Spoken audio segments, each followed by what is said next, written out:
नमस्कार, news point लेकर हाजिर हूं मैं राजीव।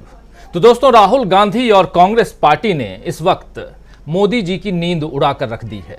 वैसे तो पीएम नरेंद्र मोदी के बारे में कहा जाता है कि वो 3-4 घंटे से ज्यादा नहीं सोते हैं और बाकी सारा वक्त काम करते रहते हैं, लेकिन राहुल गांधी प्रधानमंत्री नरेंद्र मोदी को इन 3-4 घंटों की नींद में भी शायद परेशान कर रहे हैं, क्योंकि खुद राहुल गांधी भी जब देखो तब देश के आम आदमी के बीच नजर आ जाते हैं।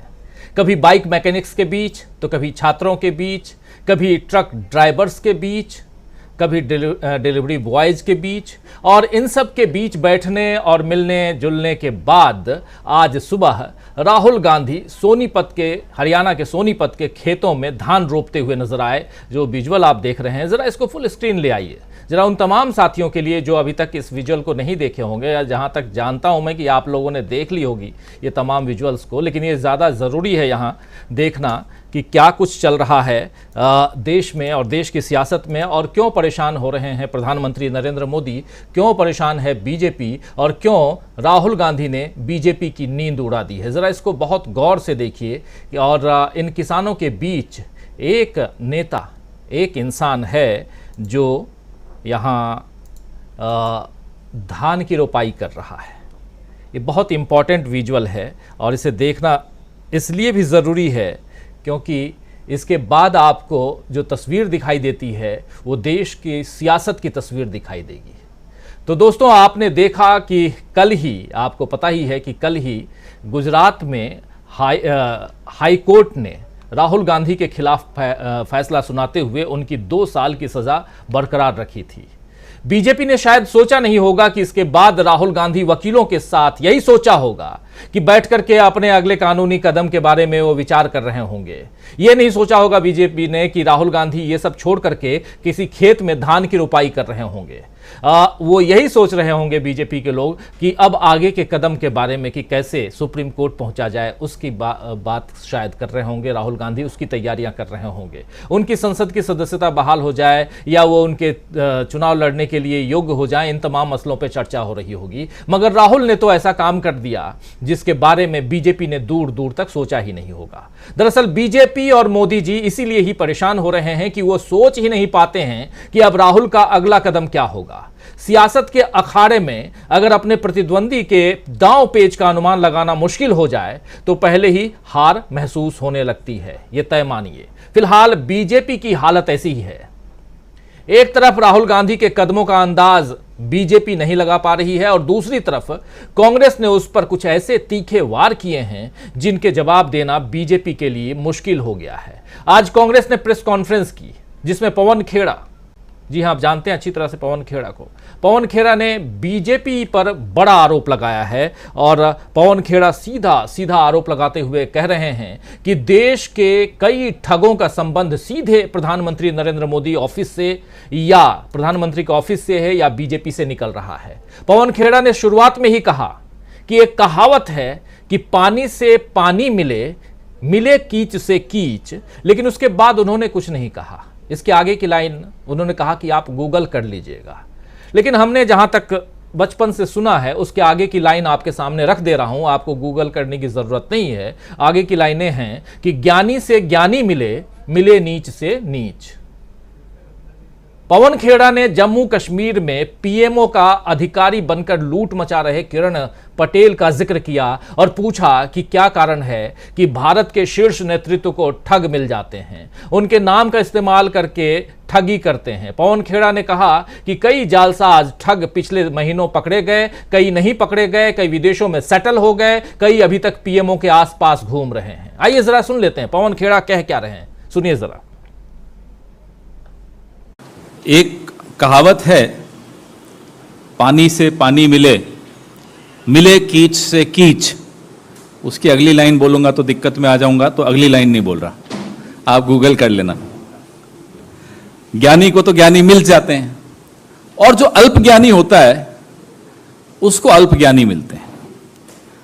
अब क्या कारण है कि जो भाजपा का शीर्ष नेतृत्व है उनको ठग मिल जाते हैं, वो ठग के चुंबक हैं, ठग उनके प्रति आकर्षित हो जाते हैं उनके आसपास रहते हैं, उनके कार्यालयों में रहते हैं, उनका नाम इस्तेमाल करते हैं, उनके अपने विजिटिंग कार्ड्स में उनके कार्यालय का नाम लगा देते हैं। पिछले कुछ महीनों में जितने जालसाज, फरेबी, नामवर जिनको हम 2 नंबरी कहते हैं, जितने पकड़े गए, कई हैं जो नहीं पकड़े गए अभी भी, वो सब इस नेतृत्व के करीबी दायरे में होने का दावा करते हैं या वाकई होते हैं।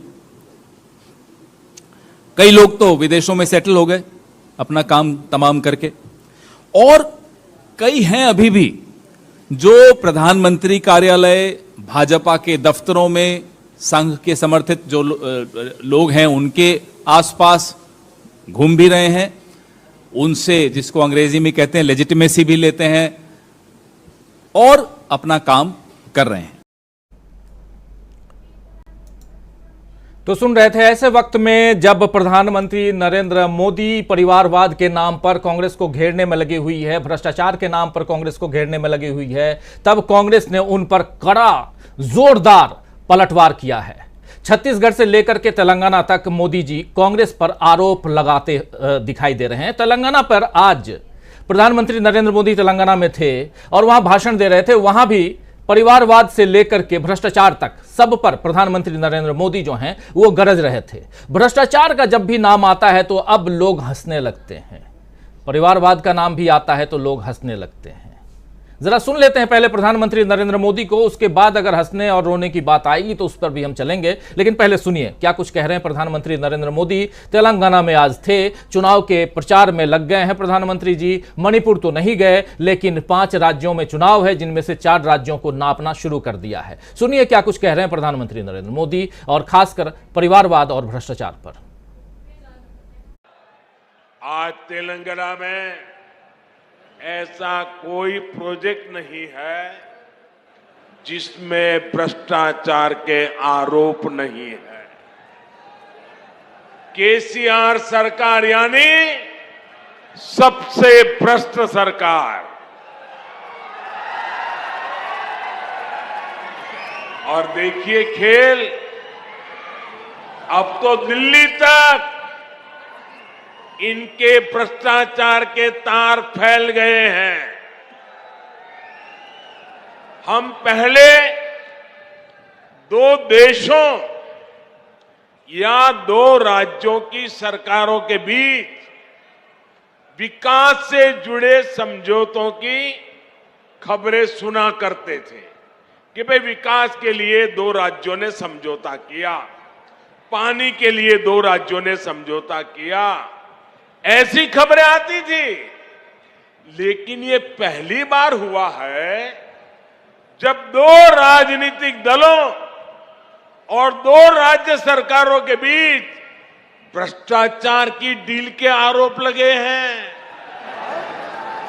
ये दुर्भाग्य है कि जिस तेलंगाना के लिए जनता ने इतना संघर्ष किया, इतने बलिदान दिए, उस जनता को ऐसे दिन देखने की नौबत आई है। तो तेलंगाना में प्रधानमंत्री नरेंद्र मोदी भ्रष्टाचार की बात कर रहे थे, अपने भाषण में परिवारवाद का भी नाम लिया, 2 पार्टियों का जिक्र कर रहे हैं यहां पर प्रधानमंत्री नरेंद्र मोदी। लेकिन कांग्रेस भी पलटवार कर रही है। छत्तीसगढ़ से लेकर तेलंगाना तक मोदी जी ने कांग्रेस पर तो आरोप लगाए हैं, लेकिन कांग्रेस ने भी उनसे पूछ लिया कि अजीत पवार को बीजेपी सरकार में क्यों शामिल किया। आप जानते हैं कि अजीत पवार पर भ्रष्टाचार के आरोप हैं और वो शरद पवार के परिवार से भी हैं, यानी मोदी जी को उनकी ही बातों में कांग्रेस ने फंसा दिया है। वहीं राहुल गांधी ने जनता के बीच पहुंचने के सिलसिले से भी बीजेपी जो है वो राहुल गांधी जो पहुंच रहे हैं उससे भी बीजेपी बहुत अपने आप को लाचार महसूस कर रही है, परेशान महसूस कर रही है, क्योंकि राहुल गांधी को संसद पहुंचने से तो उसने रोक दिया, लेकिन जनता तक पहुंचने से वो नहीं रोक पा रही है। पिछले हफ्ते राहुल गांधी मणिपुर के राहत कैंप्स में थे, आपने देखा, सारी तस्वीरें आपने मणिपुर की देखी। आज राहुल गांधी वहां से निकलकर अब इधर हरियाणा के सोनीपत, और वहां ये जो तस्वीर आप देख रहे हैं ये मणिपुर की तस्वीर है। राहत के कैंप्स में, और बहुत सारी तस्वीरें आप लोगों तक हम पहुंचाए। 2 दिन तक राहुल गांधी वहां थे।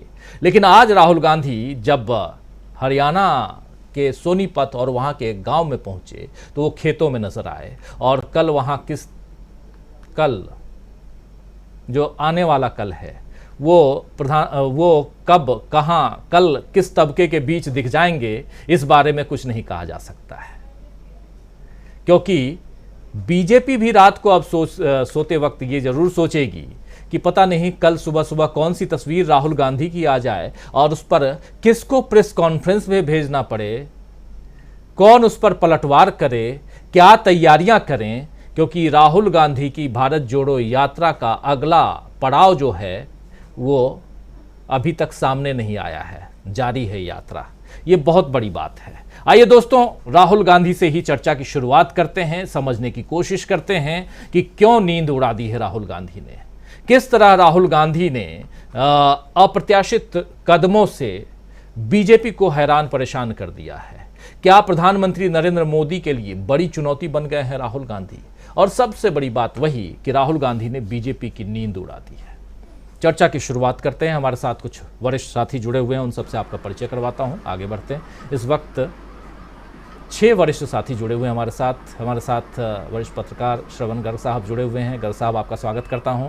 हमारे साथ मीनू जी जुड़ी हुई हैं। मीनू जी, आपका स्वागत है। सुनील शुक्ला जी जुड़े हुए हैं। सुनील जी, आपका स्वागत है। प्रोफेसर अखिल स्वामी जी जुड़े हुए हैं हमारे साथ, स्वागत करता हूं स्वामी जी। स्वागत करता हूं प्रशांत टंडन जी हमारे साथ जुड़े हुए हैं। प्रशांत जी, आपका स्वागत है। और स्वागत करता हूं अमलेंदु उपाध्याय जी, आपका भी, आप सबका स्वागत है। और स्वागत इस्तकबाल आप तमाम दोस्त साथी शुभचिंतक आप सबका जो जुड़ चुके हैं, जुड़ने वाले हैं। दिल्ली से तस्वीरें बड़ी अजीबोगरीब आ रही हैं।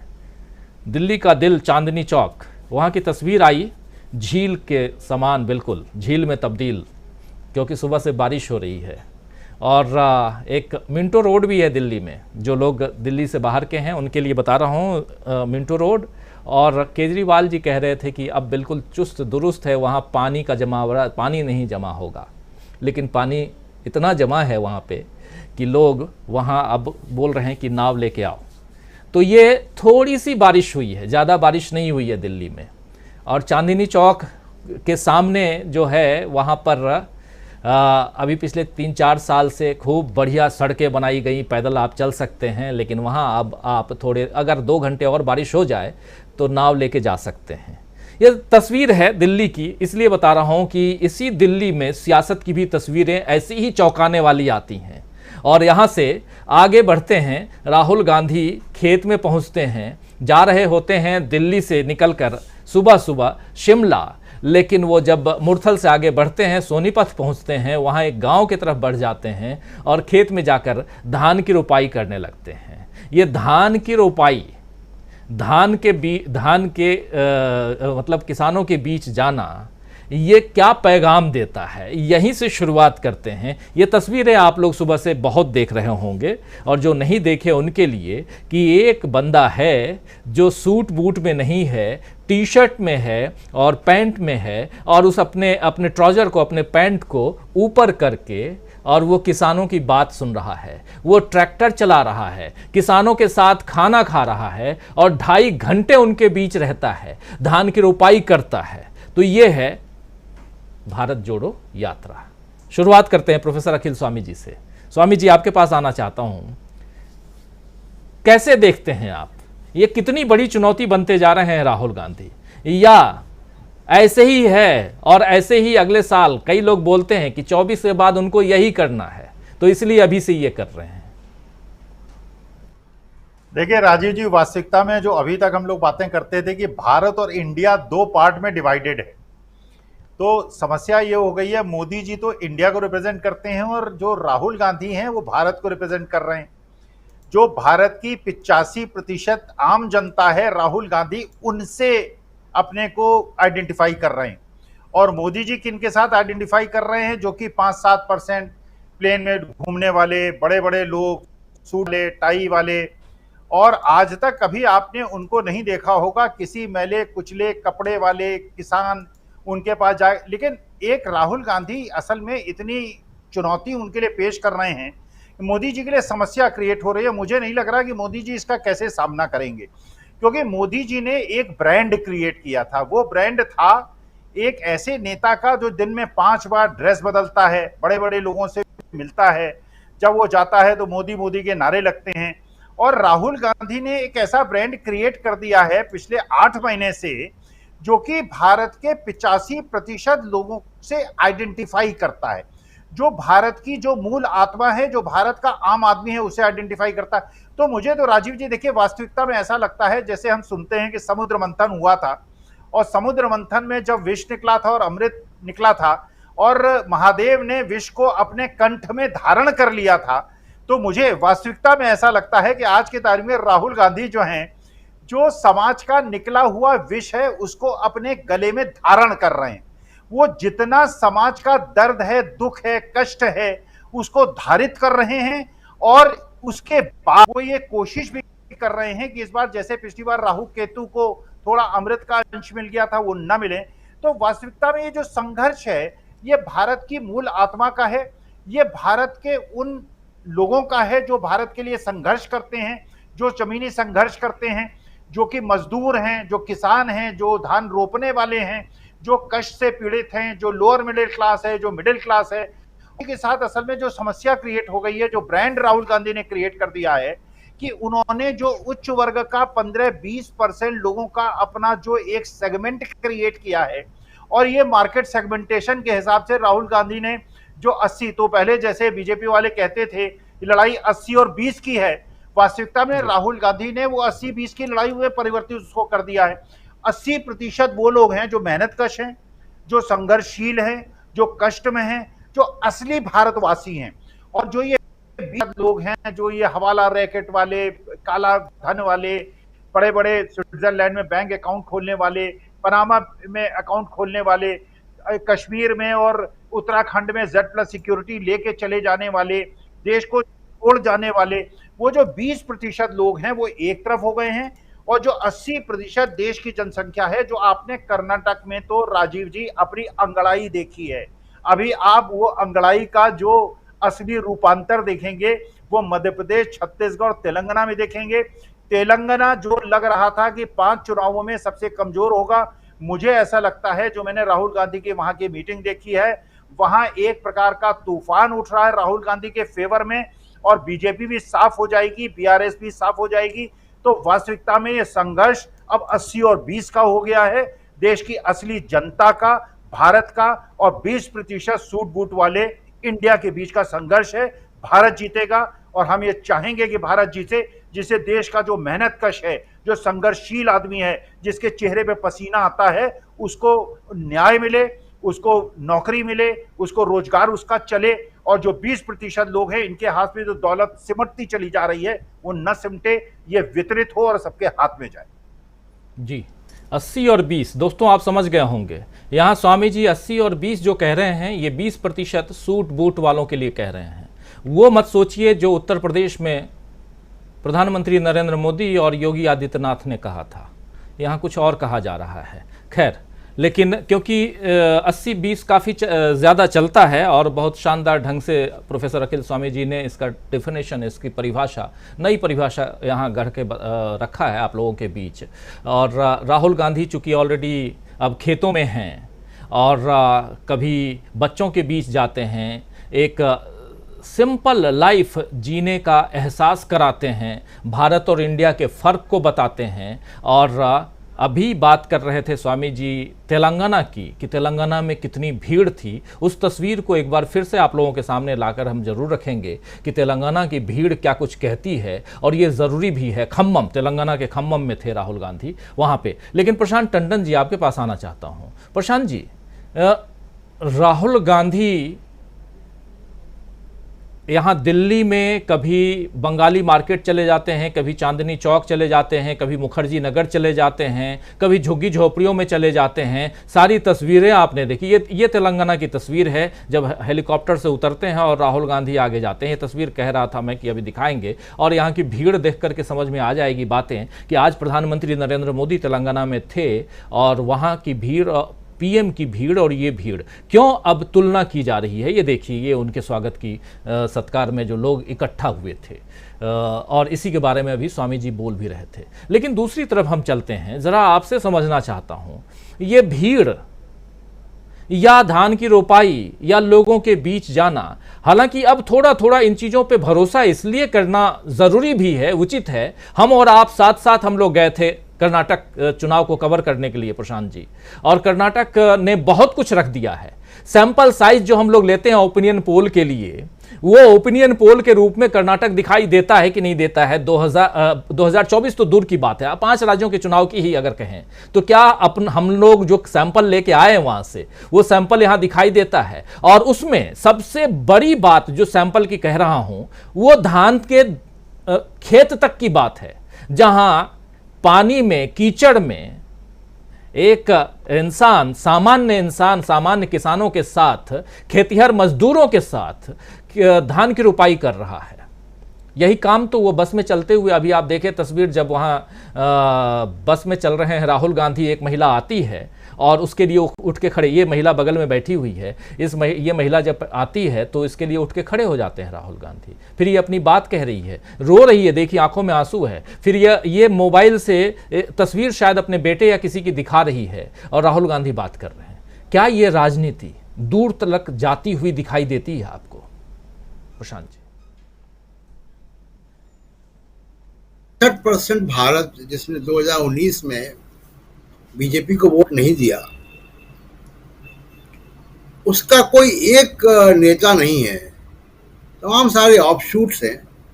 और बीजेपी जो कि बड़ा एक स्लाइस मतदाताओं का लेती है, सरकार में है, संस्थाएं और मीडिया उसके पास है, और एक बड़े पैमाने पर जिसका तमाम संस्थाओं पे कब्जा है, यानी हिंदू अपर कास्ट, वो उसके लगभग साथ है। इसके सहारे बीजेपी ने एक अपनी जो वैचारिक छतरी है वो काफ़ी फैलाई है, और जो वैकल्पिक विचार थी, चाहे वो कम्युनिस्ट पार्टियों के ज़रिए थी, चाहे वो सेकुलर पार्टियों के ज़रिए थी, सामाजिक न्याय की पार्टियों के ज़रिए थी, धीमे धीमे उनका जो आधार है वो कम होता गया। और 2 चीज़ों ने भाषा बदल दी है पॉलिटिकल एंगेजमेंट की, एक सोशल मीडिया ने, और दूसरा कोरोना के काल में जब सब कुछ बंद हो गया। जी राजीव जी, जी, राहुल गांधी ये बहुत लंबे समय से कर रहे हैं।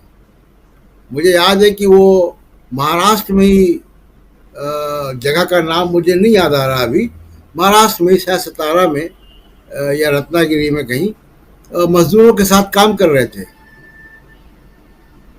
और ऐसे अमेठी में वो गए, लोगों के घरों पे रहे। तो तब भी ये खबरें मीडिया में बड़े पैमाने पर आती थी, मुंबई में लोकल ट्रेन पे चले, तमाम सारी ऐसी बातें। उसके बाद वो प्रोजेक्ट आता है राहुल गांधी के खिलाफ, और उस प्रोजेक्ट के दौरान राहुल गांधी ने भी इंगेजमेंट छोड़ा जनता के साथ। वो उस प्रोजेक्ट की कामयाबी थी,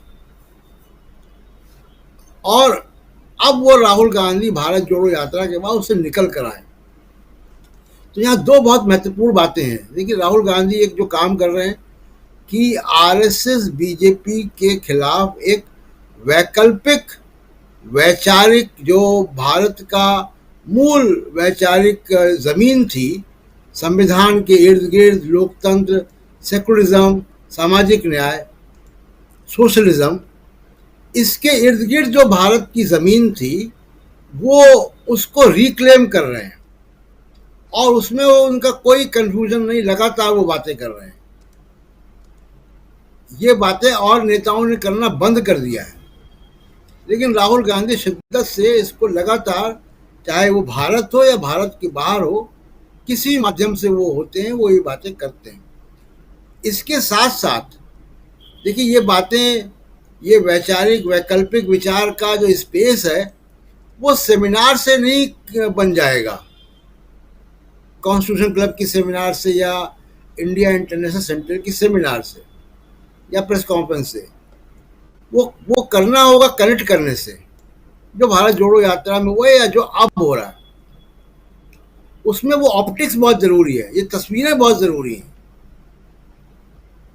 और वो एंगेजमेंट है। लेकिन मैं टीवी स्क्रीन पे उन तस्वीरों को देख रहा हूँ, तो ये तस्वीरें जिसको अंग्रेजी में कहते हैं कि picture speaks more than 1000 words, तो हजारों शब्द के बराबर एक तस्वीर होती है। तो तस्वीर बहुत इम्पॉर्टेंट है, और ये दोनों चीज का सामंजस्य अब मुझे लगता है कि ठीक ढंग से बैठ रहा है। हालांकि ये काम पहले होना चाहिए था, लेकिन अब हो रहा है।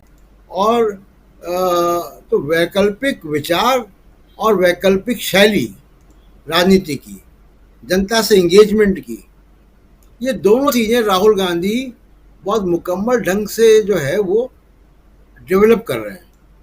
तो ये राजनीति में एक बिल्कुल नई धारा होगी, और जो तमाम जो हम लोग देख रहे हैं पिछले 20-25 साल से कि कांग्रेस की तरफ से भी इस तरीके का एंगेजमेंट होना बंद हो गया था। Black cat commando, helicopter, bullet proof गाड़ियाँ, राजनीति का मतलब यही हो गया था जी।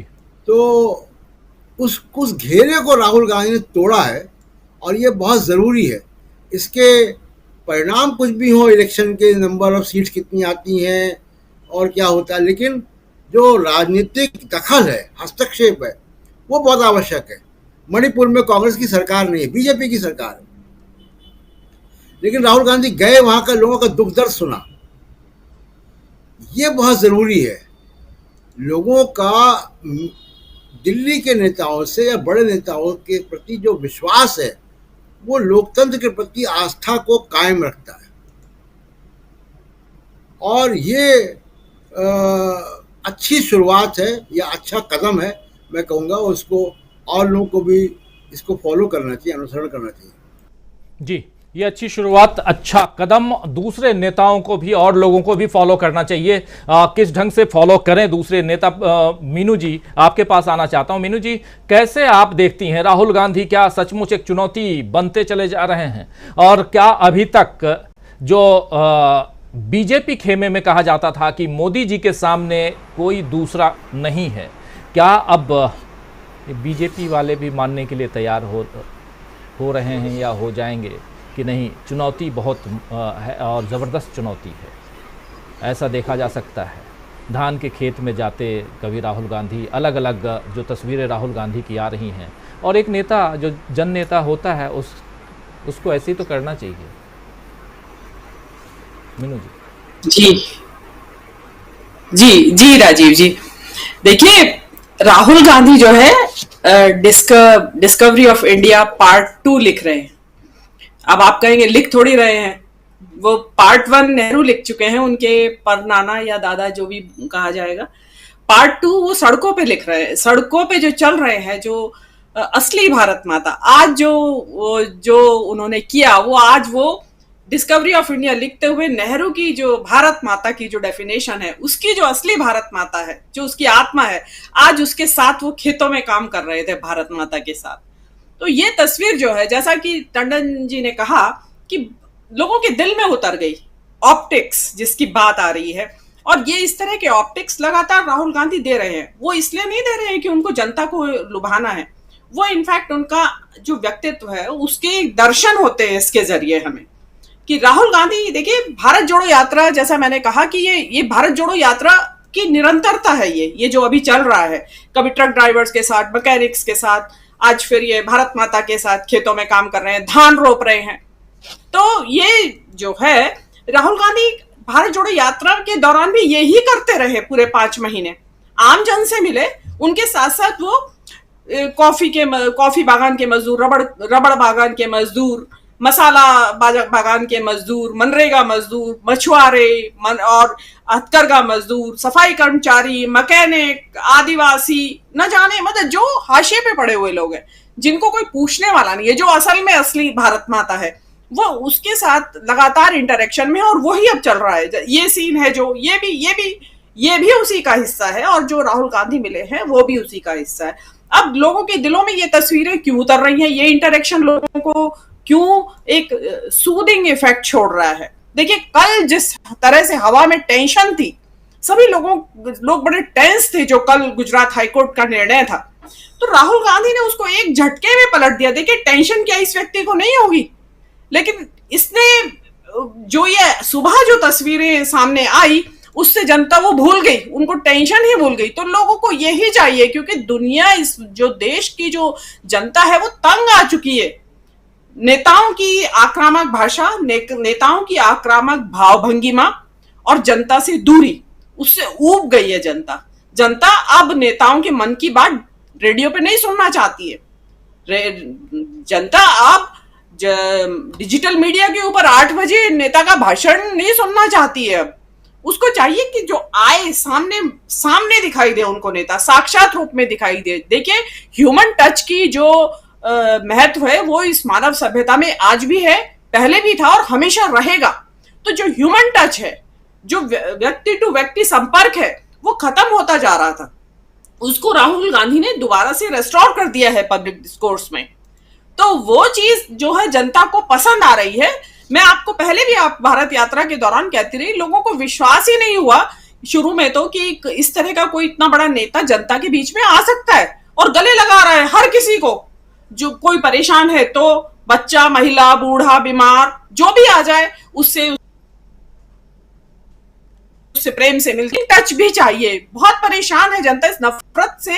दिस शोज की पब्लिक नफरत की राजनीति से ऊब चुकी है। लोग प्यार की भाषा, प्रेम की भाषा, जो अब इसमें एक खास बात यह है कि राहुल गांधी की जो बॉडी लैंग्वेज है वो बड़ी सॉफ्ट है, प्लेजेंट है, हंसते मुस्कुराते लोगों से बात करते हैं। तो वो लोगों को अच्छा लगता है कि भाई नेता ऐसा भी होना चाहिए। और एक मेरे हिसाब से तो राहुल गांधी ने नेता की एक नई डेफिनेशन इस देश में बना दी है। अब नेताओं को अगर पॉपुलर होना है तो राहुल गांधी जैसा बनना पड़ेगा। एक दूसरी बात मैं इसमें और कहना चाहूंगी कि इसमें राहुल गांधी जो लोग सवाल कर रहे हैं कि भाई कल इतना बड़ा वो हुआ और इतना बड़ा घटनाक्रम राहुल गांधी को झटका लगा और उसके बावजूद भी इतने शांत चित्त है, स्थिर है, कैसे हैं? देखिए ये स्थिरता इनकी विपස්සना से आती है। ये विपස්සना के साधक है राहुल गांधी और काफी समय से कर रहे हैं। तो विपස්සना बोले तो मेडिटेशन, तो ये भी इनके चित्त को स्थिरता देती है। और वो साफ झलक रहा है जिस तरीके से अभी देखिए इतनी सुरक्षा का घेरा और सुरक्षा को उनकी खतरा है और उसके बावजूद भी उन सब चीज को नकारते हुए वो लोगों के बीच में जा रहे हैं। तो ये एक बहुत बड़ी, लोगों को एक अविश्वसनीय है लोगों के लिए ये नजारे जो दिखाई दे रहे हैं। और बीजेपी जो है इस नींद उड़ी हुई है। इसीलिए देखिए ये जो कल का था, जो भी था, उसके अलावा देखिए जो आज हुआ है, आज फिर इस घटना ने सब महफिल लूट ली जिसको कहते हैं। तो ये राहुल गांधी के, मेरा मानना ऐसा है कि राहुल गांधी के ऊपर जो अटैक्स है मोदी सरकार के वो और इंटेंसिफाई होंगे, बढ़ेंगे। नींद उड़ी हुई है मोदी सरकार की। लोग मजाक कर रहे हैं कि भैया मोदी जी को बड़ा डिफिकल्ट टास्क दे दिया है राहुल गांधी ने आज, ये कैसे करेंगे, इसको कैसे मोदी जी निपटेंगे, इसका जवाब कैसे देंगे। तो देखिए उनकी राहुल गांधी की कोई कंपटीशन नहीं है मोदी जी से, लोग कह रहे हैं इस बात को। उनको तो भारत माता के साथ संपर्क में रहना है और वो कर रहे हैं और बड़े सक्सेसफुली लोगों के दिल में उतरे जा रहे हैं, जिसको कहते हैं ना दिल लूटने वाले जादूगर। जी राजीव जी बिल्कुल, दिल लूटने वाले जादूगर, बढ़िया नाम दिया आपने मीनू जी। राहुल गांधी रियली दिल लूट रहे हैं। एक बार आना चाहता हूं सुनील जी आपके पास, फिर आता हूं गर्ग साहब के पास में, तमाम मसलों पे चर्चा करेंगे और सप्ताह भर का बहुत सारा इकट्ठा भी रहता है गर्ग साहब के पास, उन तमाम चीज़ों को लेके आएंगे हम।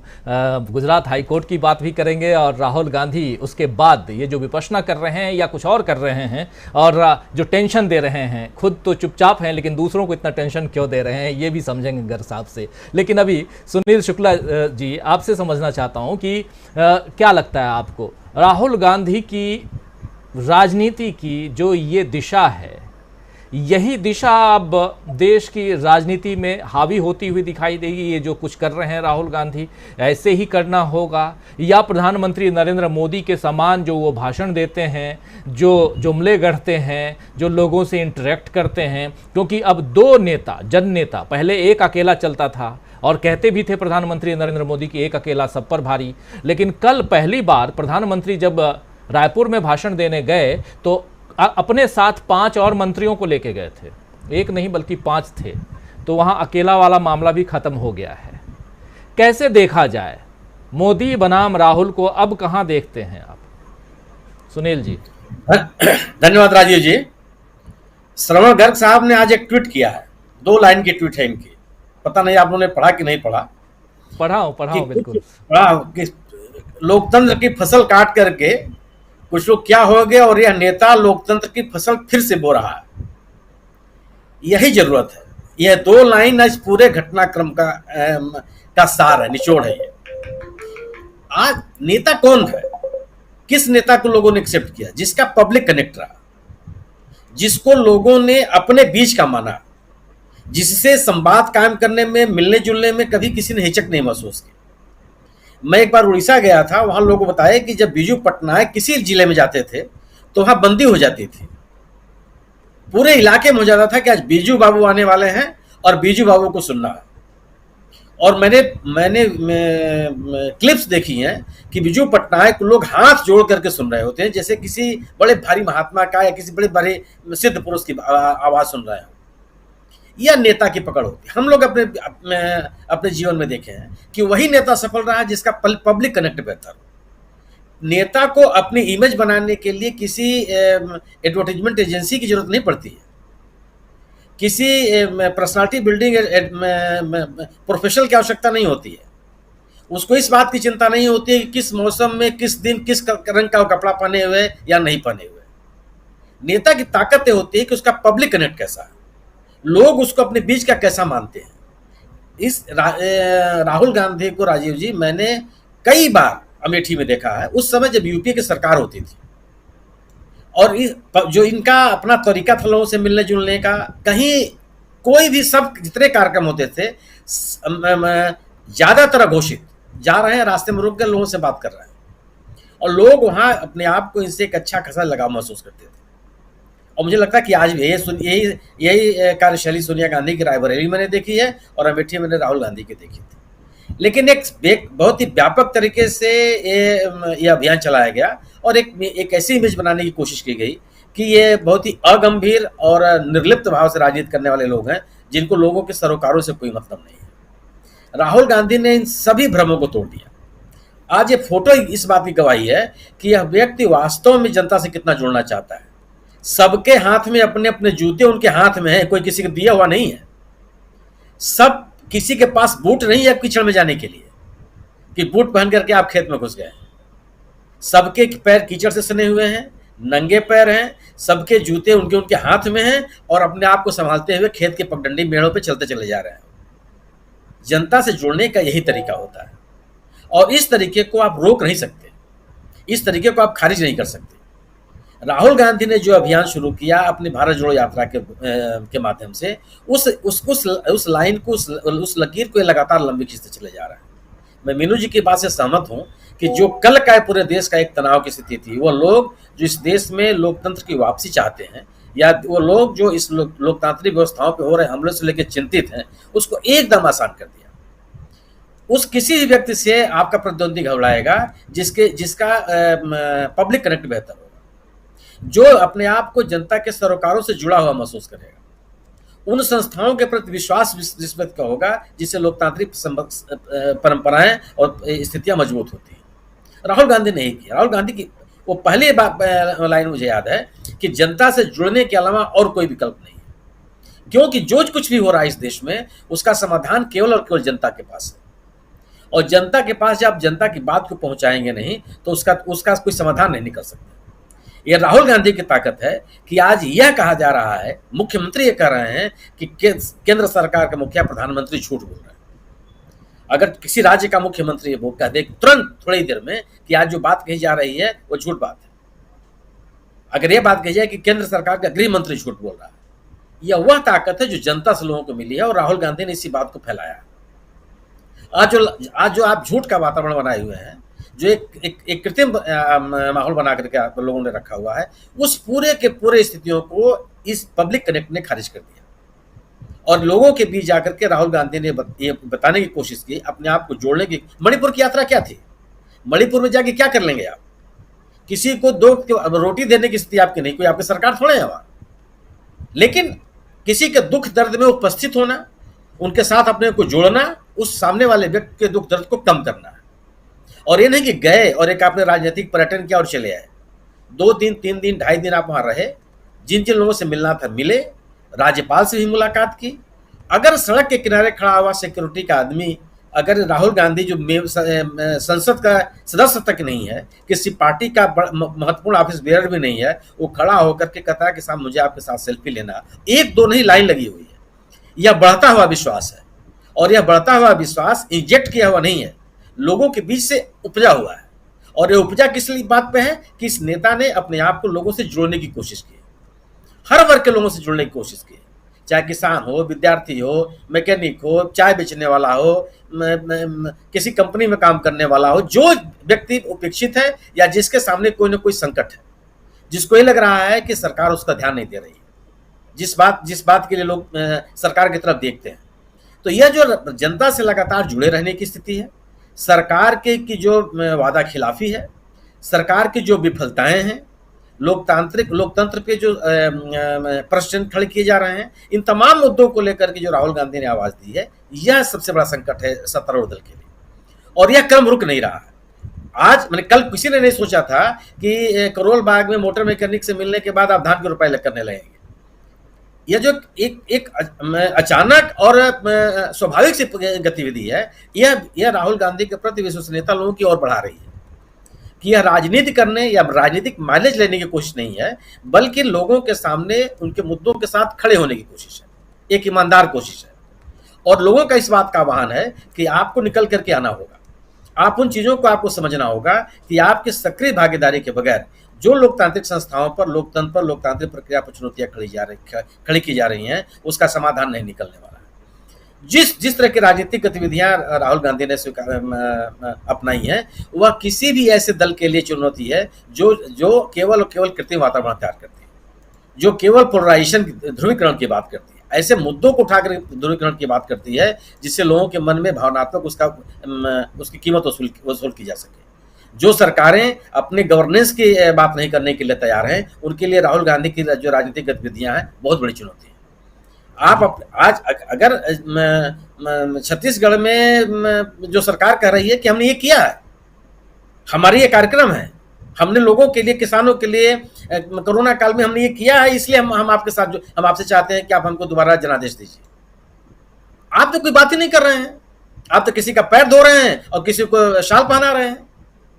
पैर मत धोइए किसी का, उसको अपने पैर पे खड़ा कर दीजिए, वो अपने आप आपका ही पैर धोएगा, 10 और लोगों का पैर धोएगा। लेकिन जब आप इसकी बात नहीं करते हैं, तब आपके सामने राहुल गांधी जैसे लोग जब राजनीति करने लगते हैं, कोई ऐसा नेता बताइए ना, हमने तो अपने राज्य में देखा है, कमलापति त्रिपाठी से लेकर के और कल्याण सिंह तक, बीच में अगर मायावती जी को हटा दे, कोई ऐसा नेता नहीं था जिसका पब्लिक कनेक्ट बहुत बेहतर ना हो। सड़क के किनारे लोग रोक लेते थे, बात करते थे उनसे, और अपनी बात करते थे, लोग खड़े होकर सुनते थे। किसी ने आज तो अगर आप इन जनता दर्शन के नाम पर, जनता दरबार के नाम पर जो ये नाटक चलता है कि एक व्यक्ति अपना एप्लीकेशन लेके खड़ा होता है, 5 पुलिस वाले से घेर के खड़े रहते हैं, उसको हो सकता है कि उससे अचानक उसका नाम पूछ दिया जाए कि तुम्हारा नाम क्या है, तो भूल जाएगा।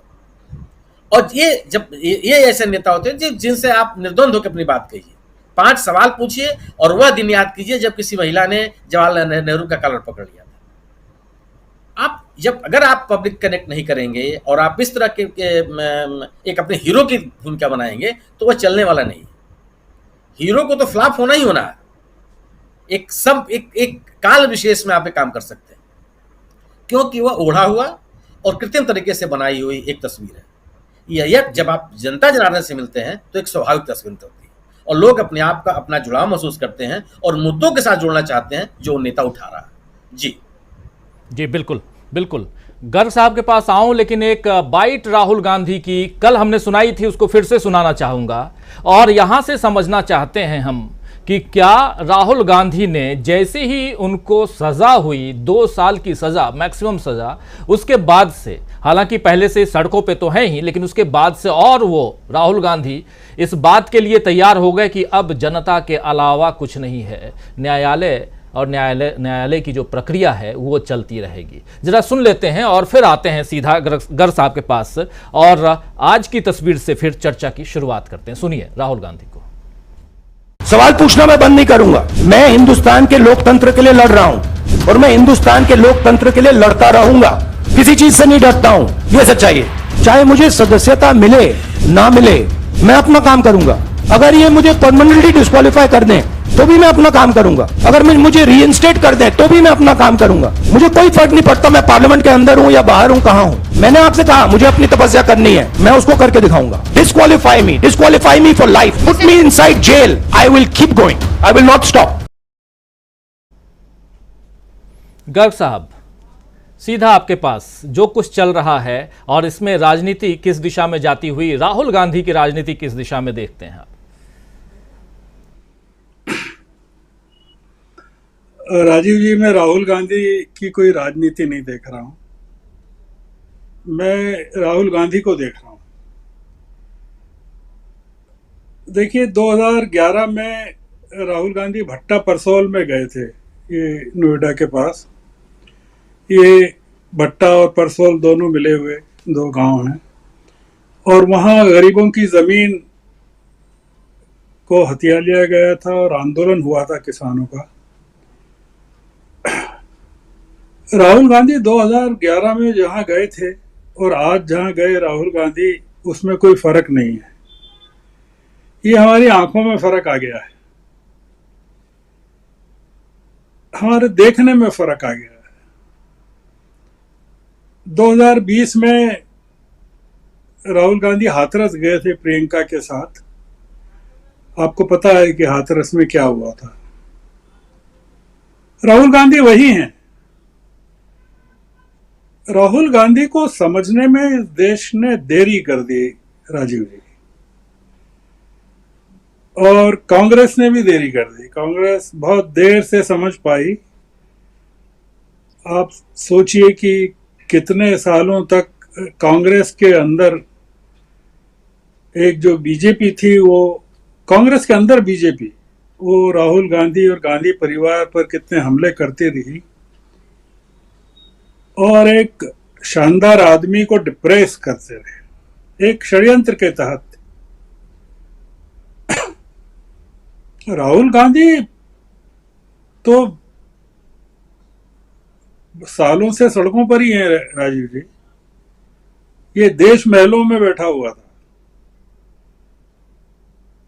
इस देश को एक नकली प्रधानमंत्री ने सपने दिखा रखे थे 15 लाख रुपए उनके खातों में डालने के, तो वो राहुल गांधी को देख ही नहीं रहा था।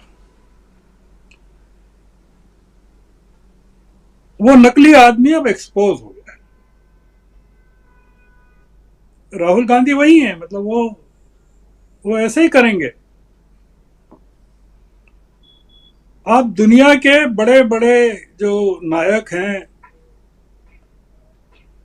दुनिया के देखिए, अमेरिका के देख लीजिए खासकर, वो क्या है, वो यही है। कैनेडी क्या थे? जनता क्यों पागल हो जाती थी उनके पीछे?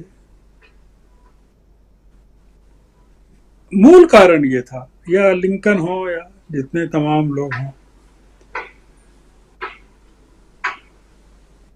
जनता का नायक बनना और एक हुकूमत का नायक बनना।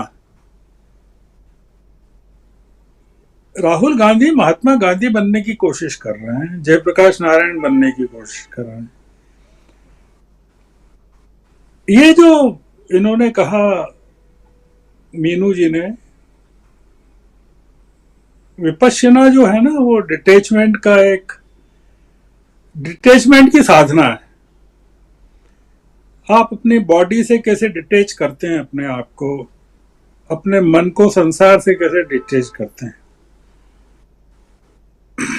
तो ये इसीलिए आप देखेंगे कि राहुल गांधी की जो पॉपुलरिटी है वो उस डिटैचमेंट से पैदा हुई है कि लोगों ने ऐसा आदमी देखा ही नहीं राजनीति में कभी गांधी के बाद। मतलब गांधी को तो देखा ही नहीं किसी ने। कौन देखेगा? 1948 में चले गए थे, तो जयप्रकाश जी को देखा है, मैंने देखा है, रात को 2-2 बजे तक मैं उनके साथ ट्रेवल करता था। तो रात को 1:30 बजे 2 बजे स्टेशनों पर बिहार में तमाम जगह लोग खड़े रहते थे देखने के लिए। ये वो फेनोमेनन है। राहुल गांधी इस देश के प्रधानमंत्री बन गए राजीव जी। अब उनको शपथ लेने की जरूरत नहीं है। प्रधानमंत्री बनने के लिए सांसद होना जरूरी नहीं। राहुल गांधी ये सिद्ध कर रहे हैं। वो कह रहे हैं ना कि आप मुझे कहीं भी फेंक दीजिए, जेल में फेंक दीजिए। जो मैं एक चीज जो मुझे लग रही है बार बार कि ये सरकार, अगर राहुल गांधी कुछ नहीं है तो इतना उनके पीछे क्यों पड़ी है, उनको क्यों घेरना चाहती है, क्यों उनको जेल में भेजना चाहती है। डरती है सरकार।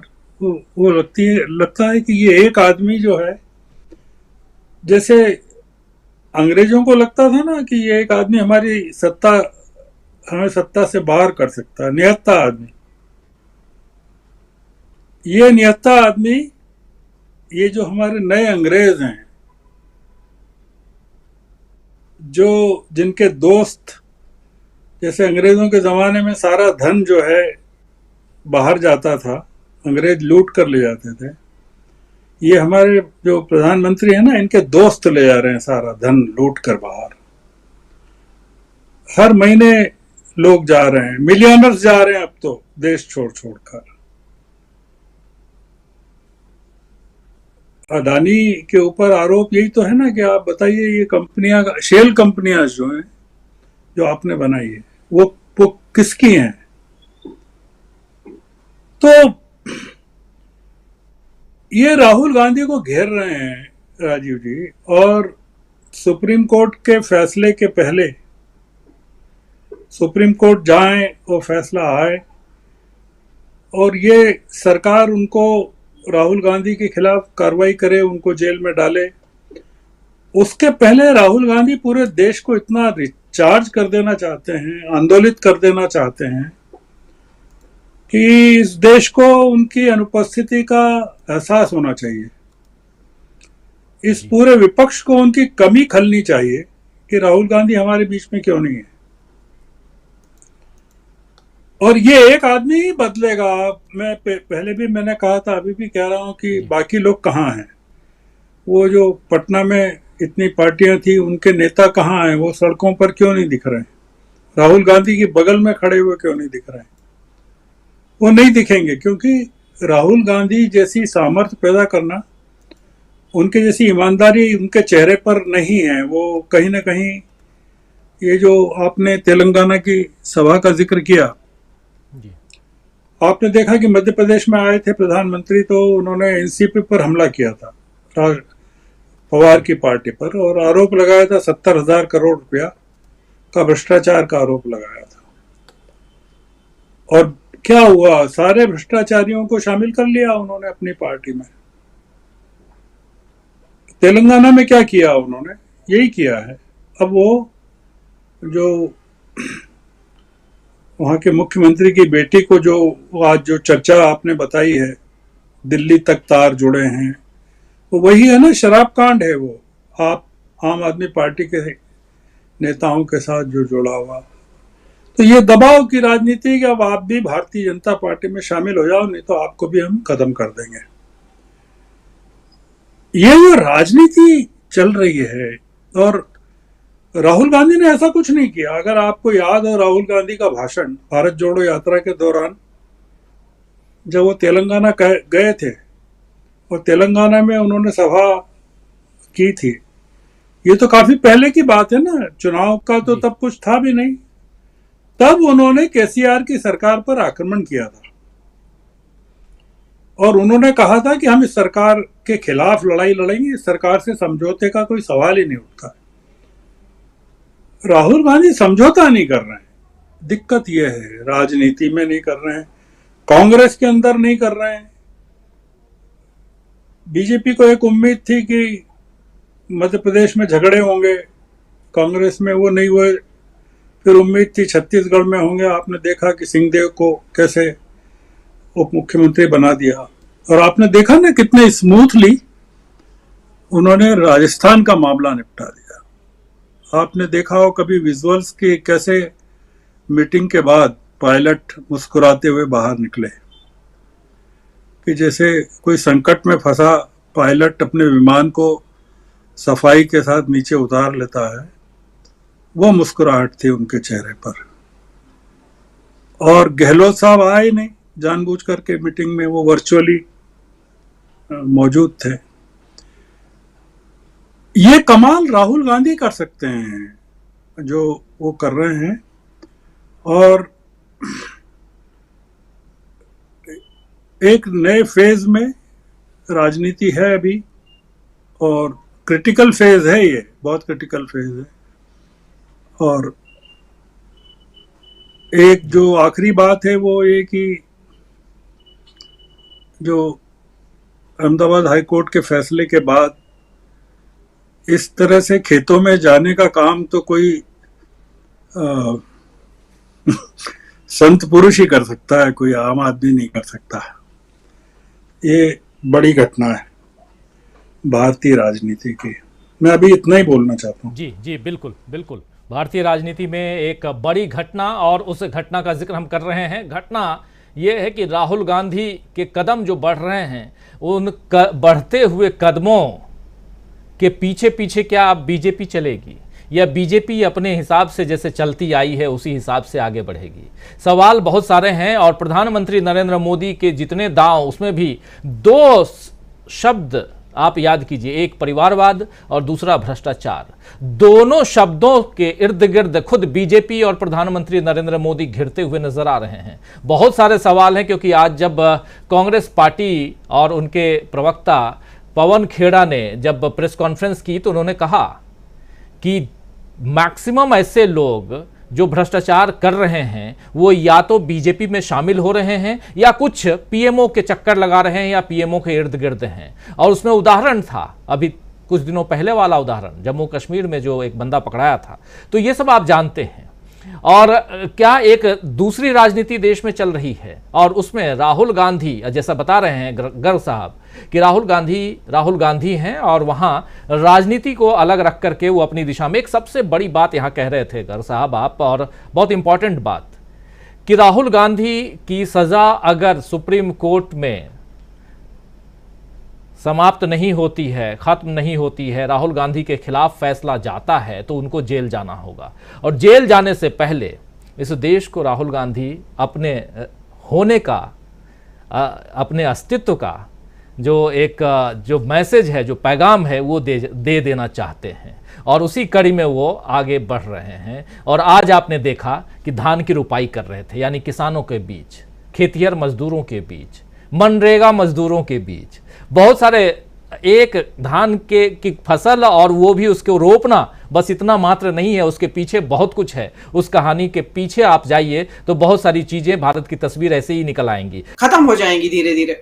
लेकिन उल्टा हो रहा है। ये 9 साल से तो इस देश का बेड़ा, जी मीनू जी, बेड़ा गर्क होके रखा गया है कि जैसे जैसे शिक्षा बढ़ी है, अब तो शिक्षा का स्तर बहुत बढ़ गया है देश के अंदर, उसके बावजूद ये जो धर्मांधता, उसमें जातिवाद, सांप्रदायिकता, मतलब हर तरह का पतन की तरफ जिस तेजी से समाज जा रहा है, हिंसा, मतलब उसमें शारीरिक हिंसा हो, वाचिक हिंसा हो, किसी भी तरह की दूसरे को परेशान करना हो, मानसिक रूप से प्रताड़ना करनी हो किसी की, जो राहुल गांधी की हो रही है, मानसिक प्रताड़ना ही तो है।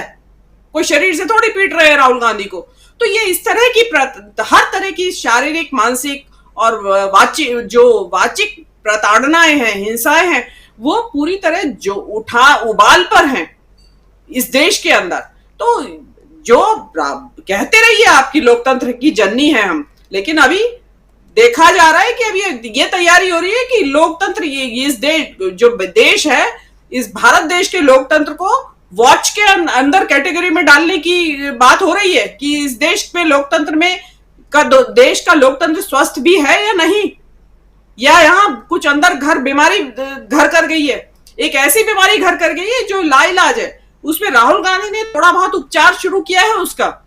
जो आपने पूछा कि जो राजनीति हो रही है उसमें राहुल गांधी जो कर रहे हैं, ये मतलब क्या योगदान कर सकता है? ये बहुत योगदान कर सकता है। आज राहुल गांधी ने वो जो बीज रोप दिए हैं, श्रवण गर्ग जी का जो ट्वीट है वो बड़ा इस बारे में मानीखेज है कि उन्होंने लोकतंत्र का आज जो खत्म हो चुका है, लोकतंत्र काट दी गई है फसल, उसके बीज वापस से रोप दिए हैं। धान की फसल ये रोप दिए, ये अब धान की फसल तो जल्दी तैयार हो जाएगी, लेकिन उस लोकतंत्र की जो फसल तैयार होगी उसमें भी समय लगेगा।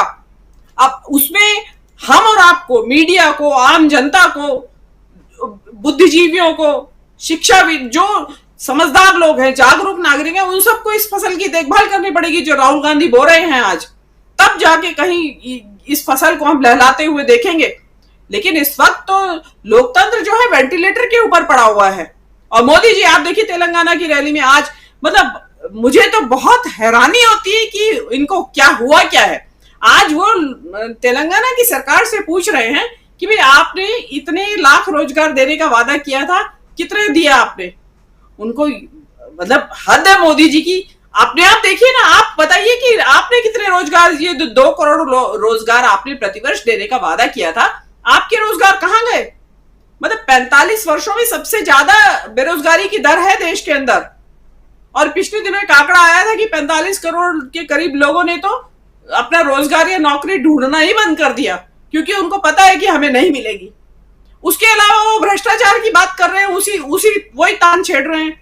और अभी भ्रष्टाचारियों जिनको कहते हैं, वो जिनके बारे में कह के चुके हैं और उनको अभी उन्होंने शामिल किया है। बात तो केसीआर की भी आ रही है कि केसीआर भी उस तरीके से अब आक्रामक नहीं है मोदी जी के ऊपर जिस तरीके से वो हुआ करते थे, क्योंकि उनकी बेटी वो जो दिल्ली का शराब घोटाला कांड है उसमें फंसी हुई है। तो ये कहा जा रहा है कि अब तो बीजेपी और केसीआर मिलकर लड़ेंगे तेलंगाना का इलेक्शन। तो मोदी जी को तो यही समझ में नहीं आ रहा है कि मैं बोल क्या रहा हूं। राहुल गांधी को ये तो समझ में आ रहा है कि उन्होंने एक सूत्री कार्यक्रम ले रखा है, मुझे मोहब्बत की दुकान खोलनी है, मुझे मोहब्बत की बात करनी है और नफरत को हटाना है इस देश के अंदर से। आर्थिक विषमता की वो बात करते हैं। मोदी जी को यही नहीं पता है कि कर क्या रहे हैं और बोल क्या रहे हैं। तो वो चीज जो प्रधानमंत्री अपनी विश्वसनीयता जो ऑलरेडी खो चुकी है उसमें और बट्टा लगा रहे हैं। और लोगों को अब तो बिल्कुल ही समझ में आने लगा है कि गप्पे मारते हैं, झूठ बोलते हैं, सच नहीं बोलते हैं। और जो बोल रहे हैं कि भाई लोग तो कह रहे हैं कि आपको शर्म आनी चाहिए कि आप उससे सवाल पूछ रहे हैं राज्य सरकार के, उससे उन्हीं बातों के ऊपर, रोजगार के ऊपर और भ्रष्टाचार के ऊपर, जिसमें कि वो अपना आंचल खुद मैला है, अपना दामन खुद उनका दागदार है इस मामले में। तो उनके बारे में तो जितना कहा जाए भाई मोदी अनंत, मोदी कथा अनंता है, ये स्थिति है राजीव जी। जी बिल्कुल, मोदी अनंत, मोदी कथा अनंता, बहुत बातें होती रही और ओपनली होती भी हैं। और पिछले 9 साल से प्रधानमंत्री नरेंद्र मोदी हैं तो चर्चा उनकी नहीं तो किसकी होगी। कई लोग परेशान होते हैं कि आप मोदी जी के बारे में ऐसी बातें क्यों करते हैं, लेकिन हैं वो प्रधानमंत्री हैं, उनकी चर्चा होनी भी चाहिए। अमलेंदु जी आप डिस्कनेक्ट हो गए थे, आपके पास आना चाहता हूँ। अमलेंदु जी, कैसे देखा जाए यहाँ से आगे की राजनीति, और उस राजनीति में अभी बहुत सारी तस्वीरें आना बाकी हैं, बहुत लोगों के पैर धोते हुए, पैर छूते हुए, ये सब भी हम देखेंगे आने वाले समय में। बहुत सारे विकास कार्य की गाथाएं सुनेंगे हम, बहुत कुछ रोज सुन ही रहे हैं, देख ही रहे हैं। और ऐसे में राहुल गांधी की राजनीति, राहुल गांधी के जो कदम हैं, उस पर आपकी टिप्पणी। राजीव जी, मीनू जी फिर ऑफलाइन हो गई है, मीनू जी को याद कर रहा था मैं। जेएनयू में एक रमाशंकर विद्रोही हुआ करते थे, उनकी कविता थी, मैं आसमान में धान बोना चाहता हूँ, कुछ इस टाइप की। मतलब याद नहीं आ रही है मुझे, तो मीनू जी होती शायद उसको ठीक करती, क्या है वो कविता। तो राहुल गांधी ने जो है वो आज आसमान में भी धान बो दिया है, जमीन में तो बोया ही है। और गर्ग साहब की मुताबिक जो है वो लोकतंत्र की उन्होंने फसल बोई है। निश्चित तौर पर राजीव जी आगे की राजनीति जो है वो काफी कुछ मोड़ लेती हुई दिखाई देगी, काफी कुछ बदलती हुई दिखाई देगी। दरअसल राजीव जी राहुल गांधी ऐसे ही है, ये बात बिल्कुल सही है। और राहुल गांधी की ये कोई राजनीति नहीं है। आपको याद होगा कि 2008 का मसला है शायद, वो विदर्भ का यवतमाल जिले में राहुल गांधी गए थे और वहां एक कलावती नाम की महिला से और फिर संसद राहुल गांधी ने उस कलावती दिया था, फिर बाद में उसको था वो मदद दी गई थी कलावती को, और उसके बाद जो है शायद मनरेगा उसी के बाद आई थी। उस कलावती का प्रधानमंत्री नरेंद्र मोदी ने फिर बाद में मजाक उड़ाया था। मुझे ध्यान पड़ता है शायद 2013 या 14 के किसी फिक्की या एसोचैम के किसी कार्यक्रम में कुछ था, उसमें उन्होंने उसका कलावती का मजाक उड़ाया था। लेकिन अमलेंदु जी का आज नेटवर्क फोटो सेशन डाउन कराने है, के लिए पहले नहीं भी डिस्कनेक्ट हो गए थे अमलेंदु जी। जी अमलेंदु जी। जी, तो मैं यही कह रहा था कि ये कोई फोटो सेशन नहीं है जिसे कराने के लिए राहुल गांधी जो है वो घूम रहे हैं जगह जगह। फोटो सेशन तो वो होता है कि आप 25 तरीके से कैमरे लेकर के घूमते हैं और फोटो सेशन करा के आ जाते हैं और दिन में 25 दफे आप कपड़े बदलते हैं। ये असल में जनता से असली संवाद है, वही राहुल गांधी इस समय कर रहे हैं। तो ये जनता से जो असली संवाद है राजीव जी, ये असल में काफी परेशानियां पैदा करने वाला है, खासतौर से भारतीय जनता पार्टी को। भारतीय जनता पार्टी इसलिए मैं कह रहा हूँ क्योंकि सत्ता में इस समय भारतीय जनता पार्टी है, और जो चुनौतियां पेश हो रही हैं वो भारतीय जनता पार्टी के लिए ही पेश हो रही है। क्योंकि लड़ाई अगली जो है वो कांग्रेस की भारतीय जनता पार्टी की ही होनी है, ये सब जानते हैं, हम भी जानते हैं, जनता भी जानती है, और तमाम विश्लेषक भी जानते हैं, भारतीय जनता पार्टी भी जानती है। इसीलिए राहुल गांधी पे इतने हमले जो बार-बार जो किए जाते हैं वो इसलिए किए जाते हैं कि सबको मालूम है कि लड़ाई कांग्रेस के साथ ही होनी है, विपक्ष भी जो इस बात को अच्छे तरीके से समझ रहा है, तो इसलिए कांग्रेस के साथ विपक्ष जो लामबंद हो भी रहा है। तो राहुल गांधी ये सब जो कुछ कर रहे हैं कुल मिलाकर के राजीव जी, मुझे लगता है कि ये काफी ज्यादा परेशानियां जो है वो भारतीय जनता पार्टी के लिए बढ़ेंगी। अब आपने बीच में जैसे कहा था कि प्रधानमंत्री जो है वो वंशवाद और परिवारवाद की सबकी बात करते रहते हैं, तो मैंने पहले भी बताया था, कई साल हो गए, ब्लैक एंड व्हाइट पिक्चर देखी थी, अब ध्यान नहीं आ रहा कौन सी पिक्चर थी, क्या थी, तो उसमें चोर भाग रहा है, आगे आगे पीछे भीड़ भाग रही है, तो वो चोर जो है वो चोर चोर चिल्लाता हुआ दौड़ने लगता है। तो आगे जो लोग होते हैं वो खड़े होकर उस चोर को नहीं पकड़ते हैं, बल्कि उसको निकलने देते हैं और फिर भीड़ में शामिल हो जाते हैं, चोर चोर चोर चोर। तो प्रधानमंत्री की जो स्थिति इस परिवारवाद और वंशवाद को लेकर के उस पिक्चर के जैसी बिल्कुल हो रही है, वो आगे आगे भाग रहे हैं परिवारवाद और वंशवाद चिल्लाते हो, ताकि कोई भी भारतीय जनता पार्टी के ऊपर जो है वो वंशवाद और परिवारवाद और भ्रष्टाचार जो है इसके बारे में कोई बात ना करने पाए। तो ये कुल मिला के राजीव की स्थिति, और देखिए हर पार्टी की और हर नेता की अपनी राजनीति होती है। राहुल गांधी अगर जनता से कनेक्ट कर रहे हैं तो ऐसा नहीं है कि प्रधानमंत्री की कोई राजनीति नहीं है, वो राजनीति नहीं कर रहे हैं, वो भी राजनीति कर रहे हैं, वो भी लोगों से मिलते हैं, ऐसा नहीं है वो नहीं मिलते हैं। बात अलग की है कि वो किस तरीके से प्रायोजित तरीके से मिलते हैं, मन की बातें करते हैं, मनमौजी बातें करते हैं, वो अलग का मसला है, लेकिन मिलते वो भी है। लेकिन दोनों को मिलने में जो अंतर है राजीव जी, उसको जो है समझाया जा सकता है, उसको जनता किस तरीके से याद रखती है ये भी समझाया जा सकता है कि किस तरीके से याद रखा। यानी जिस कलावती से राहुल गांधी 2008 में मिले थे, उस कलावती की 2008 में क्या स्थिति थी और आज उस कलावती की क्या स्थिति है, और प्रधानमंत्री नरेंद्र मोदी ने वाराणसी में जिन सफाई कर्मियों के पैर धोए थे, उन सफाई कर्मियों की उस समय क्या स्थिति थी और आज क्या स्थिति, अगर इसका आकलन कर लिया जाए तो समझा जा सकता है कि राहुल गांधी की जनता से मिलने में और प्रधानमंत्री नरेंद्र मोदी की जनता से मिलने में क्या जमीन आसमान का अंतर है, ये अच्छे तरीके से समझा जा सकता है। तो यही मुझे लगता है कि जो अंतर राहुल गांधी पैदा कर रहे हैं वो बिल्कुल निश्चित तौर पे ये भारतीय जनता पार्टी को काफी ज्यादा परेशानी करने वाला है। राहुल गांधी जेल जाते हैं कि जेल से बाहर जाते हैं, वो बात की बातें जाएंगे कि नहीं जाएंगे और क्यों जाएंगे और क्यों नहीं जाएंगे, वो साला अलग के मसले हैं।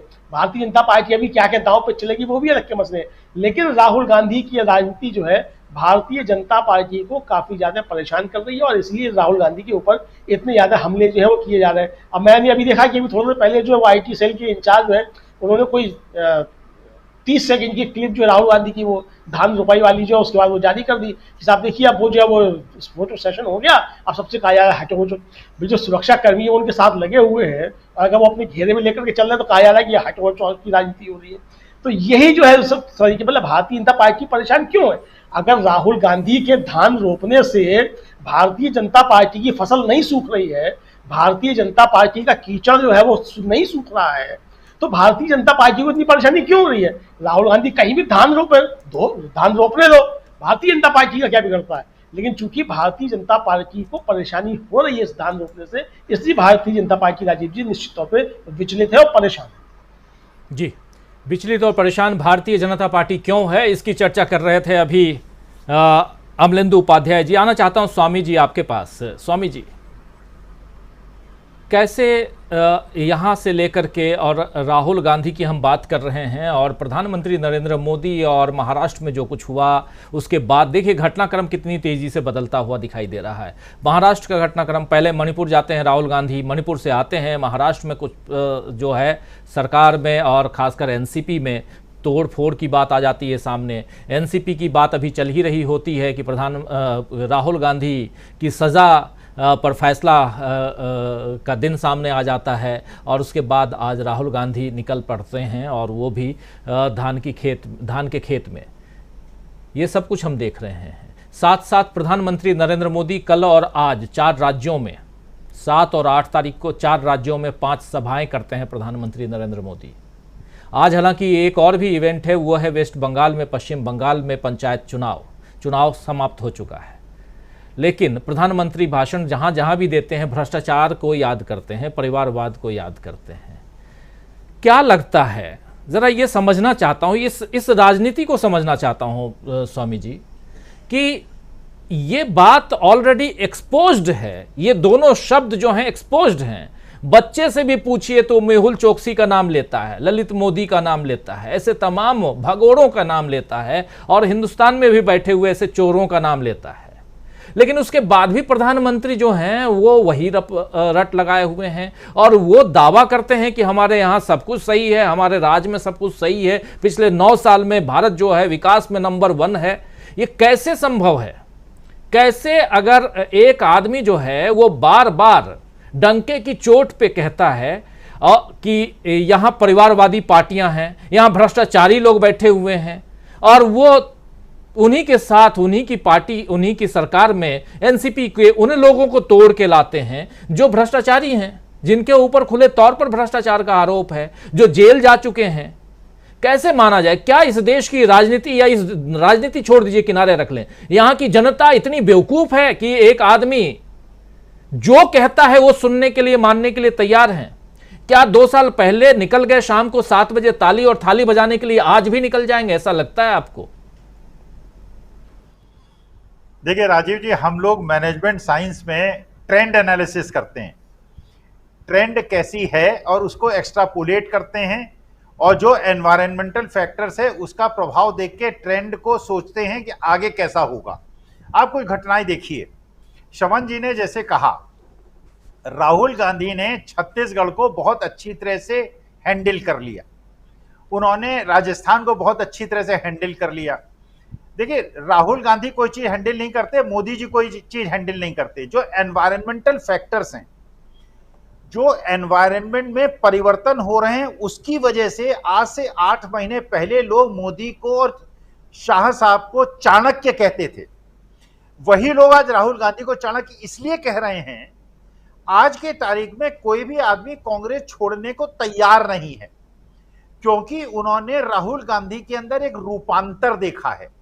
राहुल गांधी के व्यक्तित्व में एक रूपांतर देखा है कि ये उभरता हुआ सितारा है, ये ट्रेंड ऊपर की तरफ जा रहा है और जिस तरीके से जा रहा है, जिस गति से ये जा रहा है, 6 महीने के बाद ये आदमी रोके नहीं रुकेगा।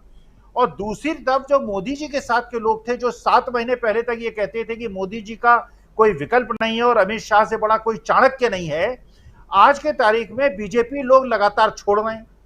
चाहे वो छत्तीसगढ़ हो, चाहे वो मध्य प्रदेश हो, जैसा कर्नाटका में हुआ, हर जगह।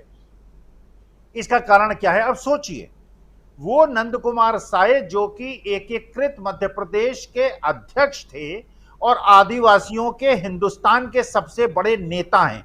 आप राजीव जी एक सर्वे कराइए, मैंने सर्वे किया, जो 50 समर्थक कांग्रेस के थे, जो आज से 7 महीने पहले, उसमें से 20 लोग निराश थे राहुल गांधी से और कांग्रेस से।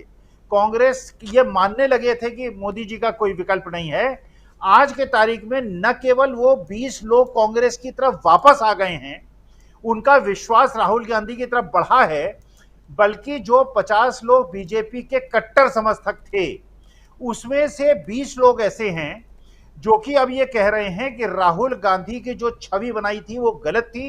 राहुल गांधी एक अच्छे आदमी हैं, दिल वाले आदमी हैं, लोगों के साथ घुलने मिलने वाले आदमी। अब राजीव जी सोचिए, देश के लिए सबसे ज्यादा आर्थिक रूप से तपस्या और त्याग करने वाला अगर कोई परिवार है तो पंडित मोतीलाल नेहरू और जवाहरलाल नेहरू हैं, जिन्होंने अपने देश की सारी संपत्ति देश को दान दे दी।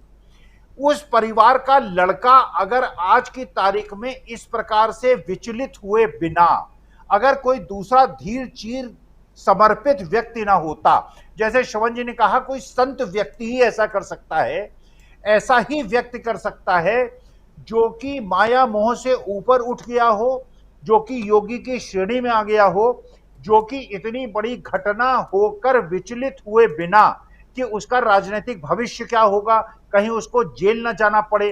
देखिए, ये योगी की परिभाषा है। योगी वो होता है जो विचलित नहीं होता, जो सुख में बहुत ज्यादा सुखी नहीं होता, दुख में बहुत ज्यादा दुखी नहीं होता। तो वो योगी के सारे गुण आज की तारीख में राहुल गांधी में दिख रहे हैं। और ये दिख रहा है कि एक ऐसा व्यक्ति जो कि पूरी तरह से एक ऐसे मायाजाल भ्रमजाल में न केवल फंसा है बल्कि पूरे समाज को उसने फंसाने का प्रयास किया है, उसका ट्रेंड नीचे जा रहा है, राहुल का ट्रेंड ऊपर जा रहा है। और जिस प्रकार के एनवायरमेंटल चेंजेस हो रहे हैं, और मेरी राजीव जी ये मैं सोचता हूं अगस्त के बाद, ये जुलाई चल रहा है, अगस्त के बाद आप इतना, मैं अपनी स्टैटिस्टिकल एनालिसिस और मैनेजमेंट साइंस की जो ट्रेंड एनालिसिस है और उसका एक्स्ट्रापोलेशन करके बता रहा हूं, अगस्त के बाद राहुल गांधी का ब्रांड मोदी के ब्रांड से दुगना ज्यादा पॉपुलर होगा।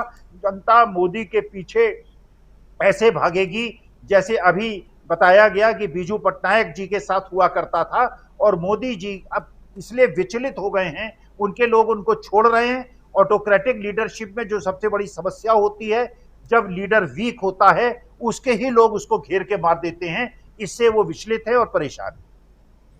विचलित और परेशान क्यों हैं? प्रधानमंत्री नरेंद्र मोदी नेता लीडरशिप की बात हो रही है और स्ट्रेटेजिक मैनेजमेंट की बात कर रहे हैं। प्रोफेसर अखिल स्वामी जी, बहुत महत्वपूर्ण बातें यहाँ हो रही हैं। आना चाहता हूँ प्रशांत टंडन जी आपके पास। प्रशांत जी, मैनेजमेंट बहुत सारी चीज़ें लगती हैं पॉलिटिक्स में भी, और कांग्रेस को भी कहा जा रहा है कि एक अच्छा मैनेजर मिल गया है, लेकिन ये जो भारत जोड़ो यात्रा पार्ट 2 जिसे कह रहे हैं हम लोग, जिसमें राहुल गांधी अलग अलग लोगों से मिल रहे हैं, और गर्ग साहब ने एक बहुत बड़ी बात कही थी कि जब भट्टा परसौल के दौर में जब राहुल गांधी थे, या मलकानगिरी और ऐसे बहुत अलग अलग जगहों पे हमने बहुत अलग अलग तस्वीरें देखी राहुल गांधी की, 2004 से 2012 के बीच की जो तस्वीरें हैं, वो 2012 से लेकर के 2019 के बीच वो तस्वीरें थोड़ी सी कम हो गई थी।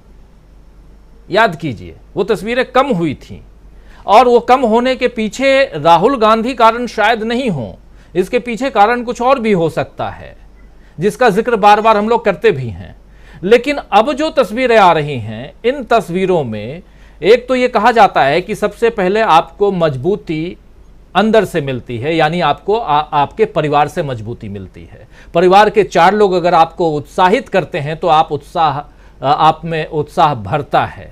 और वो राहुल गांधी में, परिवार से मतलब कांग्रेस की बात मैं कर रहा हूं, कांग्रेस में वो अब शायद दिखाई दे रहा हो, क्योंकि तभी तो राहुल गांधी वहां तक कर रहे हैं। और जब राहुल जाते हैं तो सुबह से लेकर शाम तक चर्चा भी उसकी हो रही है, हम आप भी चर्चा कर रहे हैं।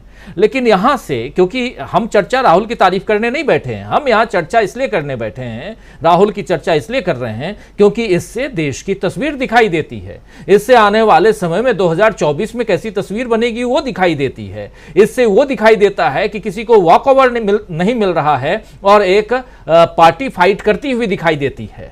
और यहां से फिर बेंगलुरु की तरफ हम बढ़ते हैं अगर प्रशांत जी, तो फिर क्या कुछ दिखाई देता है?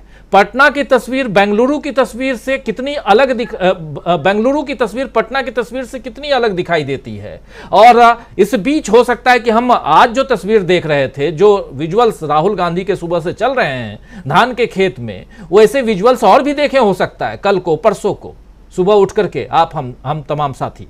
तो कैसे देखते हैं, क्या फर्क देख रहे हैं पटना और बेंगलुरु में, क्या फर्क देख रहे हैं 19 और 24 में, क्या फर्क देख रहे हैं आप कर्नाटक और 5 राज्यों के चुनाव में? जी राजीव जी, चुनावी अंकगणित से आगे की बात करते हैं जी। चुनावी अंकगणित तो है ही महत्वपूर्ण, लेकिन ये जो तस्वीरें अभी आ रही हैं हमारे पास, इन तस्वीरों में सीटें, परसेंटेज और वोट नहीं गिनना चाह रहा हूँ। आप देखिए कि इस देश में अभी मौजूदा हालात क्या हैं। लिंचिंग हो रही है, गाय के नाम पर ट्रक रोक के सरेआम हत्याएं हो रही हैं, मारा जा रहा है लोगों को। मुख्यमंत्री या सरकार में बैठे हुए लोग, अफसर, बिना किसी ट्रायल के, बिना किसी मुकदमे के बुलडोजर से मकान गिरा रहे हैं लोगों के, कमजोर वर्गों के खासकर। इतनी नफरत सोशल मीडिया में हर तरफ। कोई बीजेपी का से जुड़ा हुआ व्यक्ति एक आदिवासी नौजवान के सर पे पेशाब कर रहा है, और इस तरीके की तमाम घटनाएं रोज बरोज हम देख रहे हैं। मीडिया एक तरफ है, सरकार का भोंपू है। जो सरकार का भोंपू मीडिया नहीं, वो उसमें हिम्मत नहीं बची है, या हिम्मत बची हो तो वो ऑब्जेक्टिव नहीं है। उसके अंदर ये साहस नहीं है कहने का जो बात श्रवण गर्ग जी कह रहे हैं। बड़े कम बुद्धिजीवी बचे हैं हमारे देश में तो ये बात कह पा रहे हैं। मुझे अच्छी तरीके से याद है, मेरे एक मित्र संपादक ने कहा कि राहुल गांधी अच्छा काम कर रहा है, मैं लिखता नहीं हूं क्योंकि मैं ट्रोल हो जाऊंगा। बुद्धिजीवियों की ये स्थिति हो गई है। सरकारी तंत्र, सुप्रीम अदालतों की स्थिति हम देख रहे हैं कि क्या है। एक दिशा में फैसले आ रहे हैं। चुनाव आयोग एक बिल्डिंग रह गया है केवल। चुनाव आयोग का संवैधानिक जो संस्थागत अस्तित्व वो नहीं रह बचा। अभी स्थिति यह है राजीव जी कि हम स्थानीय निकायों के चुनाव में भी 12-12, 13-13 हत्याएं हो रही हैं, आगजनी हो रही है। यानी पूरे देश में आप देखिए कि सिस्टम चरमरा चुका है। लग ही नहीं रहा है कि इस देश में संवैधानिक स्कीम के तहत सरकारें चल रही हैं, संवैधानिक स्कीम के तहत जो है निज़ाम चल रहा है। विपक्ष 90% विपक्ष ईडी सीबीआई के घेरे में है या डरा हुआ है। कम लोग हैं, लालू यादव जैसे लोग हैं, नीतीश कुमार हैं, जो बात रख रहे हैं अपनी।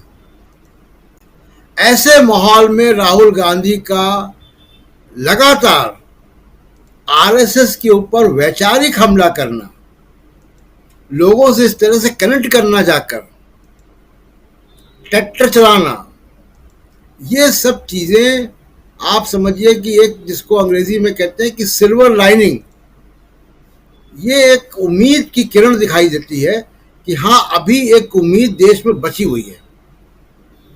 ये बहुत बड़ी बात है। और एक जो अंकुर होता है वो पूरी एक फसल तैयार कर सकता है। तो राहुल गांधी इस वक्त वो काम कर रहे हैं जो काम बहुत से लोगों को करना चाहिए था। मीडिया में, बुद्धिजीवी में वो काम नहीं हो रहा है। दूसरा, एक असर क्या जा रहा है, कांग्रेस के वर्कर्स पे इसका असर जा रहा है, कांग्रेस से जुड़े हुए लोगों पे असर जा रहा है। इस देश में अब 5 जगह राजीव जी कांग्रेस की भी सरकारें हैं, अपनी या गठबंधन के साथ। और सत्ता जो है वो एक तरीके का अहंकार देती है। पुलिस होती है, निज़ाम होता है, बत्तियां होती हैं, हुटर होता है। आप देखिए कि कांग्रेस के वर्कर की किसी के सर के ऊपर पेशाब करने की तस्वीरें नहीं आ रही हैं। जहां वो सत्ता में वहां भी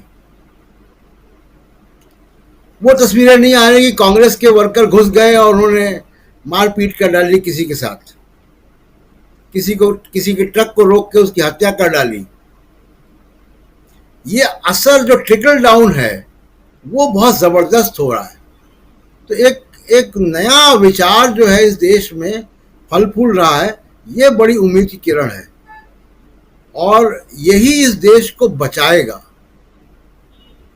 आप देखिए कि राहुल गांधी को हटा दीजिए सिरे से तो इस देश की में तस्वीर कितनी नाउमीदी पैदा करती है कि विपक्ष डरा हुआ है, मीडिया गोदी में है, सरकारी तंत्र बैठा हुआ है, संस्थाएं खत्म हो चुकी हैं, अदालतें, जज डरे हुए हैं, डर के फैसला कर रहे हैं या फैसला नहीं कर रहे हैं, इंसाफ नहीं हो रहा है। सीबीआई, ईडी पॉलिटिकल पार्टीज की तरह काम कर रही हैं।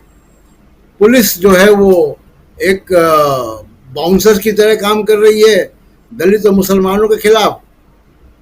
ये स्थिति इस देश की है। उस स्थिति में अगर राहुल गांधी एक इमर्ज हो रहा है और कनेक्ट कर रहा है लोगों से, ये इस देश के लिए उम्मीद जगाने की बात है। राजीव जी बिल्कुल, ये बहुत बड़ी बात आप कह रहे हैं कि अगर राहुल गांधी नहीं है विपक्ष में, एक अकेला नेता, सुनील शुक्ला जी, एक अकेला नेता विपक्ष में दिखाई दे रहा है, राहुल गांधी विपक्ष में भी देखा जाए तो, और राहुल गांधी को अगर किनारे कर दें थोड़ी देर के लिए, और किनारे करने का पूरा इंतज़ाम सरकार ने कर रखा है, केस है, केस के बाद अब सुप्रीम कोर्ट पहुंचेंगे, सुप्रीम कोर्ट से अगर उनको रोक नहीं लगती है उनके केस पर तो उनको जेल जाना होगा। उसके बाद सड़कों पर विपक्ष का कौन सा नेता दिखाई देता है, ये एक बड़ा सवाल तो है। क्या एक वैक्यूम है राहुल गांधी के अलावा विपक्ष में? सरकार पे जिस तरीके से हमले होने चाहिए थे, जिस तरह का जनमत तैयार किया जाना चाहिए था, अपेक्षा थी विपक्षी दलों से, निश्चित रूप से विपक्षी दलों ने निराश किया। लेकिन इस देश में लोकतंत्र है और सुरक्षित है, लोगों के मन में यह लौ बनी रहे, इसमें सबसे बड़ा योगदान राहुल गांधी का है। और उस लौ को और मजबूत किया उनकी भारत जोड़ो यात्रा ने। अब सोचिए, एक छोटा सा उदाहरण मैं आपको दे रहा हूँ। उत्तर प्रदेश में एक शहर है वाराणसी। उस शहर में विनोबा भावे ने 1948 में सर्व सेवा संघ करके एक संस्था की स्थापना की थी, समाजवादी विचारधारा के प्रसार के लिए। सरकार की निगाह उसके ऊपर पड़ गई और ये हो गया कि उस पर सरकार कब्जा कर लेगी। जिलाधिकारी ने नोटिस दे दिया कि उस जो वहां पे जो वहां का निर्माण बचा है वहां पर उसको ढा दिया जाएगा, उसको आप लोग खाली कर दें। कहीं से कोई प्रतिक्रिया नहीं। कुछ बुद्धिजीवी जो जयप्रकाश जी के साथ अटैच रहे हैं, जो संपूर्ण क्रांति में जिन्होंने भाग लिया है, समाजवादी आंदोलन में जिन्होंने शिरकत की है, पत्रकार बिरादरी के कुछ लोग, इनको छोड़ करके राजनीतिक दलों की तरफ से जो एक प्रतिकार होना चाहिए था, कहीं नहीं दिखाई पड़ा। कुछ लोग लेकर के इसको सुप्रीम कोर्ट में गए। सुप्रीम कोर्ट ने कहा कि हम इस पर सुनवाई करेंगे और याचिकाकर्ता से कहा कि आप जिलाधिकारी से कह सकते हैं कि मैं इसकी सुनवाई सीजीआई खुद कर रहे हैं। स्थितियां ऐसी अभी इस तरह से निराशाजनक नहीं हुई हैं। कई संस्थाएं ऐसी हैं जो बार बार हमारे मन में यह ताकत देती हैं कि हमारे देश में लोकतंत्र है और लोकतंत्र बचा रहेगा। हमारे देश में जो प्रतिकार की स्थिति है, असहमति की स्थिति है, या जो प्रवृत्तियां हैं वो बची रहेंगी। लेकिन इसको ताकत देने वाले जो संस्थाएं हैं, जो नेतृत्व है, निश्चित रूप से उसमें कमी है। राहुल गांधी से जो उम्मीद की जाती है, राहुल गांधी वही कर रहा है। राहुल गांधी को खारिज करने की जो कोशिश की गई, तमाम तरह की कोशिश की गई। राहुल गांधी तब इसकी चर्चा भी नहीं, आपने उनका बयान भी सुनवाया कि आप उनको रहने दीजिए, चाहे जेल में भेज दीजिए, चाहे हमेशा के लिए आप उनको संसद से बाहर कर दीजिए, जीवन भर के लिए, कोई असर नहीं पड़ने वाला है। इसी संकल्प के साथ ही आप इस देश में लोकतंत्र को बचा सकते हैं, या कहीं भी बचा सकते हैं। जब व्यवस्था इन लोकतांत्रिक मूल्यों को, संस्थाओं को नष्ट करने पर आमादा हो जाए, तो आपको इसी प्रतिबद्धताबद्ध लोगों की आवश्यकता पड़ती है। राहुल गांधी ने इसको साबित किया, और यही वजह है कि आप बात कर रहे थे कि बेंगलोर का जो चित्र होगा वो पटना से कितना अलग होगा। पटना में तो केवल एक रेखा चित्र बनी थी, उसमें रंग भर जाएंगे बेंगलोर की मीटिंग में। और आप सोचिए ना कि अभी जो हुआ तेलंगाना में, क्या हुआ तेलंगाना में, वाईएसआर रेड्डी की जो पुत्री हैं, उन्होंने कहा कि उस मीटिंग में शामिल होने आ रही हैं। उत्तर प्रदेश से जो तरह तरह की, हालांकि कभी नहीं था, लेकिन सत्तारूढ़ दल के लोगों ने अब ये बात हमेशा लगातार फैलाते रहे कि आरएलडी जयंत चौधरी उस मीटिंग में क्यों नहीं गए, ऐसा हुआ वैसा हुआ।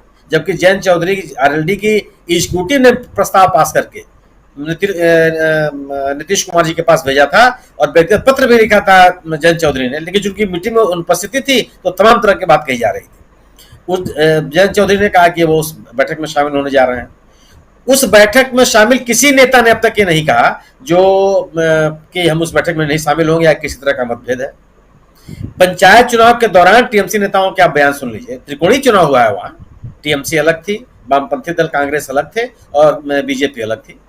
ये खेदजनक है कि कम से कम 14 लोगों की हत्याएं हो गई एक पंचायत के चुनाव में। और यही स्थिति होगी, सबको अपने अंदाजा लग गया कि जनता किधर जा रही है। पिछले चुनाव में यही टीएमसी 34% सीटें निर्विरोध जीत ली थी, आज उखड़ के कहां चली गई? मैंने आपके खिलाफ लोग खड़े होने लगे, आपका प्रतिकार करने लगे।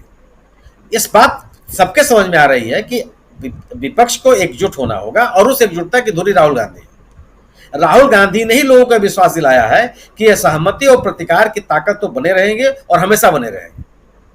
यह जो उनकी प्रतिबद्धता है और यह जो उनकी कंसिस्टेंसी है, यही उनकी ताकत है और पूरे विपक्ष के आंदोलन की ही ताकत है।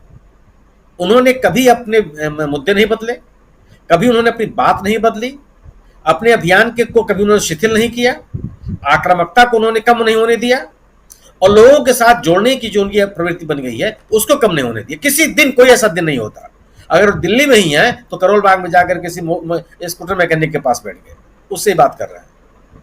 ये केवल जो आप लोगों के साथ जुड़े रहने की, उनकी समस्याओं के साथ जुड़े रहने की जो एक आदत बना ली है राहुल गांधी ने, यह किसी भी सत्तारूढ़ दल को चुनौती दे सकती है। क्यों नहीं देगी? सम्मानित प्रधानमंत्री जी कह रहे हैं कि सब चोर हैं, ये सब बेईमान हैं, इन्होंने इतने करोड़ रुपए का घपला किया है, तो आप कह क्यों रहे हैं? 9 साल से इनके खिलाफ कार्रवाई क्यों नहीं कर दी आपने? ये कहने के लिए थोड़े बने हैं आप, कहने के लिए तो राहुल गांधी बने हैं। राहुल गांधी के काम में आरोप लगाना कि साहब यहाँ की सरकार भ्रष्ट है, वहां की सरकार भ्रष्ट है, वहां ये सरकार जो केसीआर की सरकार भ्रष्ट है, ये राहुल गांधी करने के लिए बने हैं। सरकार ये कहने के लिए नहीं होती है कि फलाने बेईमान है, फलाने शैतान है। अगर फलाने बेईमान है, ठिकाने शैतान है, तो उनके खिलाफ कार्रवाई करके बताइए आप।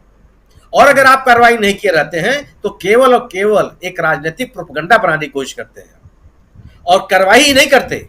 आप ये लोग, जिन लोगों के ऊपर आप आरोप लगाते हैं, उनको आप अपनी पार्टी में शामिल कर लेते हैं, गोया कि आप सुचिता की भी राजनीति करने के लिए तैयार नहीं है।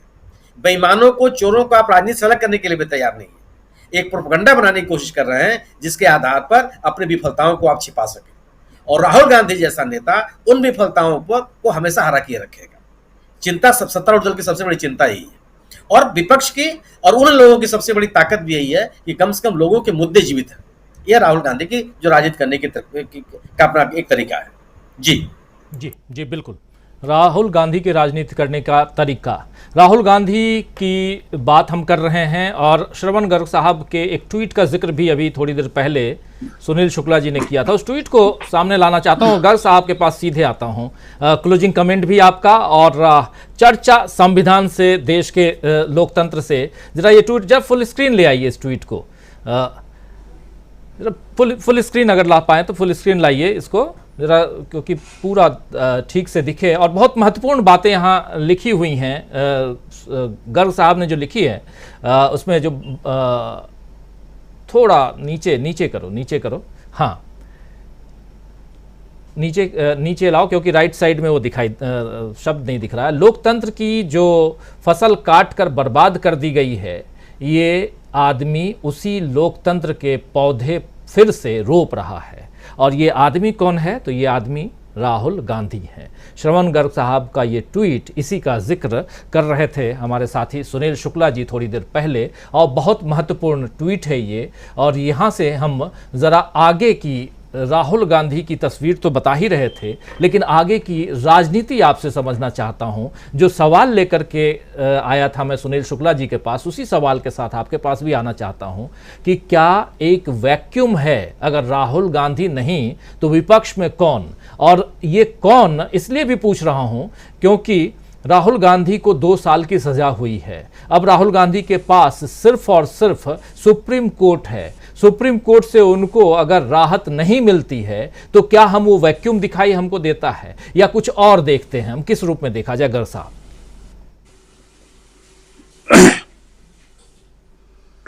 राजीव जी, आपने बहुत महत्वपूर्ण सवाल पूछा है। राहुल गांधी को बनाए रखना, बचाए रखना, उनको जेल से बाहर रखना इस सरकार के लिए जरूरी हो गया है। ये सरकार समझती नहीं है कि राहुल गांधी को अगर जेल भेज दिया और तो क्या हो सकता है, वो कल्पना नहीं कर सकती है सरकार। गांधी को सजाएं होती थी और जो जज होते थे वो रिक्वेस्ट करते थे कि आपको हम सजा नहीं देना चाहते हैं, हम छोड़ना चाहते हैं। आप अगर उनके डिफेमेशन केसेस को पढ़ें गांधी के, तो जज उनसे रिक्वेस्ट करते थे कि आप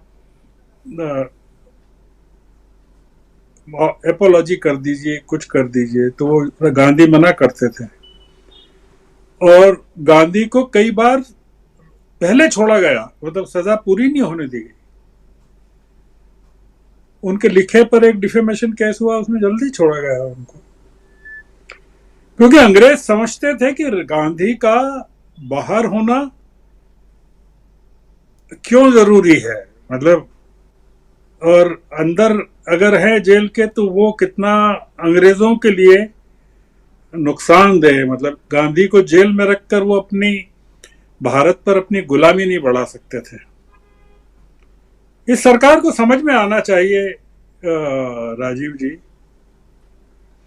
कोई वैक्यूम नहीं क्रिएट होगा। राहुल गांधी देश को इतना चेतन बना जाएंगे कि ये सरकार को समझ में आ जाएगा कि ये आदमी क्या करके चला गया। देखिए, मैं जो बात कहना चाहता हूं वो एक अलग बात है जी। भारतीय जनता पार्टी में मैंने पहले भी कहा है, जो विद्रोह की शुरुआत होगी वो भारतीय जनता पार्टी के अंदर से होगी। 2 दिन पहले, 2 दिन नहीं, कल गडकरी साहब ने एक बात कही, ये जो महाराष्ट्र में पूरा ड्रामा हुआ अभी अजीत पवार वाला, कि जो मंत्री बनने के लिए विधायकों के सूट सिले हुए थे, अब उसका क्या होगा। उनका कहना था कि इतनी भीड़ हो गई है कि जो पार्टी के लोग थे सूट सिला के बैठे हुए थे, वो क्या करेंगे। ये संकेत है कि बीजेपी में इतना ज्यादा फ्रस्ट्रेशन, इतनी ज्यादा निराशा, और आपको दिखाना चाहिए कि कर्नाटक में अभी बीजेपी की जो बैठक हुई थी उसमें बम्बई पर किस तरह के हमले किए गए, उसमें कितने आपस में झगड़े हुए। ये जहां जहां हारेंगे बीजेपी, वहां वहां विद्रोह होगा। जैसे पुराने जमाने में जब सेनाएं हारती थी तो सेनापतियों में लड़ाइयाँ होती थी, सैनिकों में लड़ाइयाँ होती थी, मारकाट मचती थी। ये वो होने वाला है। अब कल्पना कीजिए कि अगर ये हुकूमत चली गई, एक हाइपोथेटिकल सवाल, तो जनता उन लोगों के साथ क्या सलूक करेगी जो उसको आज बचा रहे हैं। ये लोग डरे हुए हैं। आपने देखा रविशंकर प्रसाद की किसी प्रेस कॉन्फ्रेंस में, उनका चेहरा दिखाइए आप जरा बोलते हुए, किसी क्लिपिंग को आगे दिखाइएगा। आप अनुराग ठाकुर को बोलते हुए दिखाइएगा, आप निर्मला सीतारमण को बोलते हुए दिखाइएगा।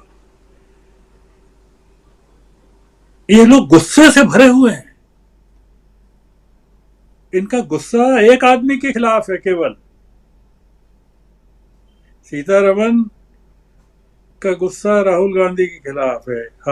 आप देखिए कि जब वो गए थे वहां कैम्ब्रिज में और जो लंदन में उन्होंने किया, उसके बाद किस तरह से नाराजगी जाहिर की। रविशंकर प्रसाद ने जो फैसला आया उसके बाद क्या टिप्पणी की कि माफी क्यों नहीं मांगते हैं, क्यों नहीं मांगी। माफी मांगने के बजाय कहते हैं कि मैं सावरकर नहीं हूं। ये लोग घबराए हुए हैं। कोई वैक्यूम नहीं होगा। अंग्रेज जब जा रहे थे इस देश से, जाने लगे, गांधी ने कहा आप जाइए, तो अंग्रेजों ने कहा, गांधी से रिकॉर्डेड है ये, कि there will be anarchy if you leave your country. तो गांधी का जवाब था कि anarchy is better than slavery. हमें अराजकता पसंद है गुलामी के बजाय।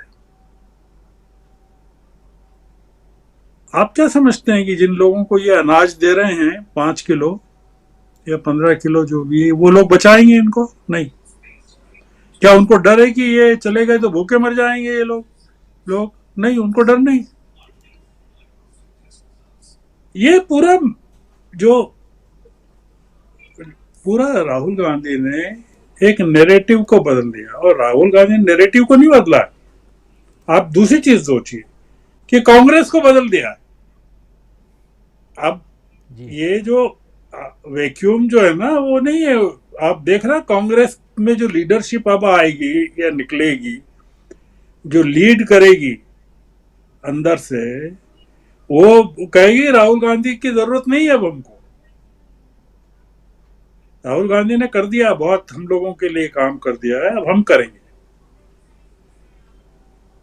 साइलेंटली ये लोग काम कर रहे हैं, और ये जो एक अचीवमेंट है राहुल गांधी का, अलावा इसके कि जनता में जो उन्होंने एक नए किस्म का उत्साह भरा है, पार्टी में जो, और विपक्ष में जो, आप सोचिए कि इतना एक डिसिप्लिन विपक्ष, आपको कोई आवाज सुनाई दे रही है राहुल गांधी के खिलाफ या कांग्रेस के खिलाफ? वो कह रहे हो कि ये क्या कांग्रेस, और हम नहीं मानते कांग्रेस को, या कोई आवाज ही नहीं है। क्या किया जब ये शरद पवार दिल्ली गए अपनी पार्टी की बैठक करने, तो राहुल गांधी उनसे मिलने गए, उनसे और सुप्रिया सुले से जी। उनको बताने गए कि मैं आपके साथ हूं, और मैं आपके साथ हूं का मतलब यह कि कांग्रेस पार्टी आपके साथ है। वो राहुल गांधी को एक यूनाइटेड एनसीपी और फ्रैक्चर्ड एनसीपी में उन्होंने शरद पवार को लेकर कोई फर्क नहीं किया कि ये पार्टी कमजोर हो गई है, तो अब शरद पवार की क्या जरूरत है हमको। राजनीति में जो मॉरलिटी की, हाँ, राजनीति में मॉरलिटी की जो जरूरत है कि कमजोर के साथ खड़े होना, जो आप बार बार बता रहे हैं राहुल गांधी को, वो ये है, वो ये कह रहे हैं, वो दिखा रहे हैं कि कमजोर के साथ खड़ा हूं मैं, चाहे वो पार्टी हो या व्यक्ति हो या देश हो। तो ये उसमें जो आपका सवाल है कि उनकी अनुपस्थिति, राहुल गांधी इतने अपने क्लोन्स खड़े कर देंगे कि उनको मोदी के भक्तों की तरह मुखौटे लगाने की जरूरत नहीं पड़ेगी। आपने देखा होगा कि मोदी के मुखौटे कितने पॉपुलर थे, कि जो अब आपको दिखता है कोई मोदी का मुखौटा लगाए हुए? क्योंकि जब मोदी खुद मुखौटा हो गए हैं तो उनके समर्थकों ने मुखौटे लगाना बंद कर दिए। अब उनके कोई मुखौटे न तो बिकते हैं बाजार में, न दिखते हैं, न उनकी सभा में आपने देखा होगा कि कोई सुनने वाले उनके मुखौटे लगा के जय जयकार नहीं करते हैं। पर राहुल गांधी अपने क्लोन तैयार कर रहे हैं, और वो क्लोन वो किसी लेबोरेटरी में नहीं कर रहे हैं, वो क्लोन कर रहे हैं धान रोपते हुए कर रहे हैं, मैकेनिक के साथ। वो ट्रक में बैठ के चले, तो गडकरी ने अभी क्या कहा कि ट्रक चालकों के लिए उनके केबिन में एसी इंस्टॉल किए जाएंगे और उसकी अनिवार्यता के लिए अधिसूचना शीघ्र की जाएगी। ये अभी गडकरी ने कहा। अरे भाई, आपको हिंदुस्तान के जो ड्राइवरों की चिंता अचानक से कैसे हो गई? आपने देखा ना कर्नाटका का फैसला, वो जो फूड डिलीवरी के जो लोग हैं, जो जोमेटो वगैरह के, उनके लिए सरकार ने इंश्योरेंस किया है। सरकार गारंटी दी है उनके लिए कि वो ट्रेवल करते हैं साइकिलों से, मोटरसाइकिलों से, तो उनका बीमा सरकार 4 लाख 5 लाख का। ये वो वही है कि राहुल गांधी डिलीवरी बॉय के पीछे बैठ के जा रहे हैं। तो राहुल गांधी को पता है कि इस देश की आत्मा कहाँ है, सड़कों पर है, इस डिलीवरी बॉय की जिंदगी में है, और उसको बचाना जरूरी है।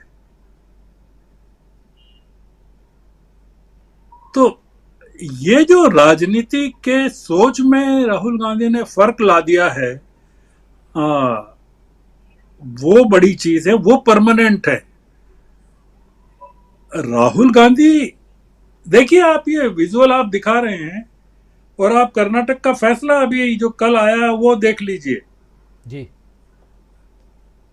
लोगों को पता नहीं है, क्योंकि हमारा जो मीडिया है राजीव जी, वो गुंडागिर्दी कर रहा है। मतलब दाऊद चला गया, पर दाऊद हमारे ये जो गोदी मीडिया में दाऊद के क्लोन बहुरूपीय मौजूद है। ये नहीं दिखाएंगे, मैकेनिक को नहीं दिखाएंगे, डिलीवरी बॉय को नहीं दिखाएंगे, ये कुछ नहीं दिखाएंगे। इनको डर लगता है, क्योंकि राहुल आया और नोएडा गया, ऐसा है। जी बिल्कुल। तो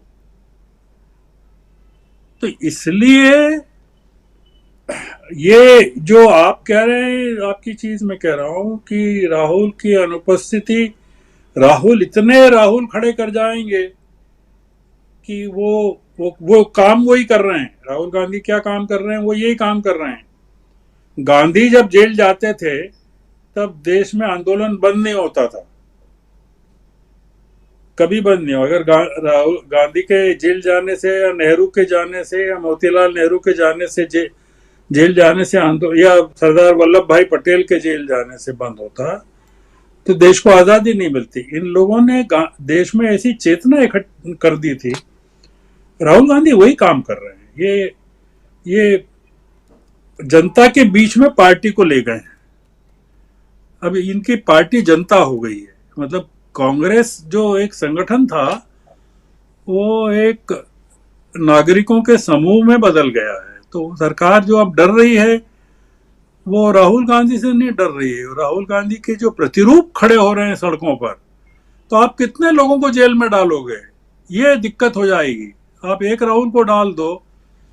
जब भारत जोड़ो यात्रा में जितने लोग चले थे राहुल के साथ, अगर वो सब जेल पहुंच जाएंगे राहुल के साथ, तो आप क्या करोगे? आप वो कहेंगे कि हमको भी जेल जाना है राहुल के साथ।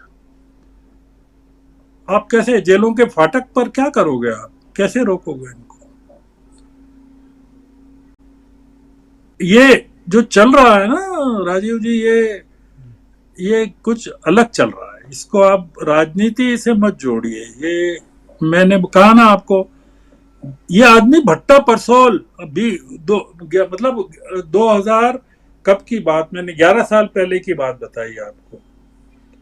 हाथरस 2020, ये कोई आज का आपको दिख आज रहा है। मतलब वो जब तक जैसे भगवान घर में कथा नहीं हो तब तक भगवान के दर्शन नहीं होते हैं, तो जैसा हो गया है कि ये कथा, राहुल गांधी कथा कर रहे हैं और भगवान के दर्शन करा रहे हैं। जी जी बिल्कुल बिल्कुल जी। बहुत महत्वपूर्ण बातें आप यहाँ रख रहे थे, और बहुत कुछ अलग अलग पहलुओं को यहाँ बता रहे थे कि क्या कुछ चल रहा है देश में, और देश की सियासत किस दिशा में है, राहुल गांधी किस दिशा में जा रहे हैं। और सबसे महत्वपूर्ण बात कि राहुल गांधी खुद कई राहुल गांधी तैयार कर रहे हैं, राहुल के क्लोन तैयार हो रहे हैं। जैसे महात्मा गांधी जब जेल के अंदर होते थे, तो बाहर कई गांधी जो हैं वो अंग्रेज़ों से लड़ते थे। आने वाले वक्त में, और सबसे बड़ी बात है, गर्ग साहब ने उस दौर को भी देखा है, 74 से लेकर 77 के दौर को भी देखा है। और आप तो खुद अभी बताते भी रहते हैं जेपी, और उस समय एक नारा था, सिंहासन खाली करो। और वो कविता है दिनकर साहब की, जहाँ तक अगर मैं सही हूँ तो, कि जनता आती है, सिंहासन खाली करो कि जनता आती है। और अब आने वाले समय में क्या कोई और नई कविता हम सुनेंगे? हालांकि कल ही दिनकर साहब की एक और कविता प्रियंका गांधी ने शेयर की थी, आप लोगों ने देखा होगा, सुना होगा। तो ये वो भी एक दौर था, ये भी एक दौर है। दोनों के बीच में फ़र्क सिर्फ इतना है कि वो 1974 से 77 या 80 कह लें, अर्ली 70 से 80 का दौर था, और ये अर्ली 20 कह लें या एक दशक की बात कर लें, क्योंकि 20 ज़्यादा ठीक होगा कहना, क्योंकि अभी जो परिस्थितियां हैं, जिस हिसाब से अब गाड़ी आगे बढ़ रही है, सियासत की गाड़ी जिस हिसाब से आगे बढ़ रही है, वो इसी दौर में है। तो फ़र्क बस इतना ही है कि समय बदल गया है, चीज़ें, इतिहास जो है, कहते हैं हिस्ट्री रिपीट्स इटसेल्फ, तो इटसेल्फ जो है वो रिपीट होते हुए दिखाई दे रहा है इतिहास। और कुछ लोग इतिहास को पढ़ना नहीं चाहते हैं, तो इसलिए पन्नों को फाड़ने की कोशिश करते हैं। पन्ने फाड़ के निकाल देने से इतिहास नहीं बदल जाता। इतिहास है, हर बीता हुआ पल इतिहास है। बहुत शुक्रिया अदा करना चाहता हूँ श्रवण गर्ग साहब, आपका बहुत बहुत धन्यवाद देना चाहता हूँ। आज प्रोफेसर अखिल स्वामी जी अभी तक जगे हुए हैं, टिके हुए हैं, क्योंकि सब सुबह अर्ली मॉर्निंग लगभग 3-3:30 बजे जगने वाले इंसान हैं और जल्दी सोने वाले इंसान हैं, लेकिन आज टिके हुए हैं। प्रोफेसर अखिल स्वामी जी, बहुत शुक्रिया आपका। और इस गंभीर चर्चा में, और गर्ग साहब की गंभीर चर्चा हमेशा रहती है और उनको सुनना अच्छा लगता है, तो उनको सुन रहे थे हम लोग, और बहुत कुछ सीखने का मौका भी मिलता है, जानने का मौका मिलता है उनसे। बहुत शुक्रिया आपको गर्ग साहब, बहुत शुक्रिया अखिल स्वामी जी, बहुत बहुत धन्यवाद प्रशांत टंडन जी, सुनील शुक्ला जी, अमलेंदु उपाध्याय जी, और साथ में जुड़ी थी मीनू जैन जी। आप सबको बहुत धन्यवाद। देर ऑलरेडी देख रहा हूं कि 9 बजने को है और हमारे तमाम साथी, बीच में एक अवरोध पैदा हुआ, एक तकनीकी अवरोध जो पिछली बार भी एक बार हो चुका है, उसको कोशिश करेंगे हम फाइंड आउट करने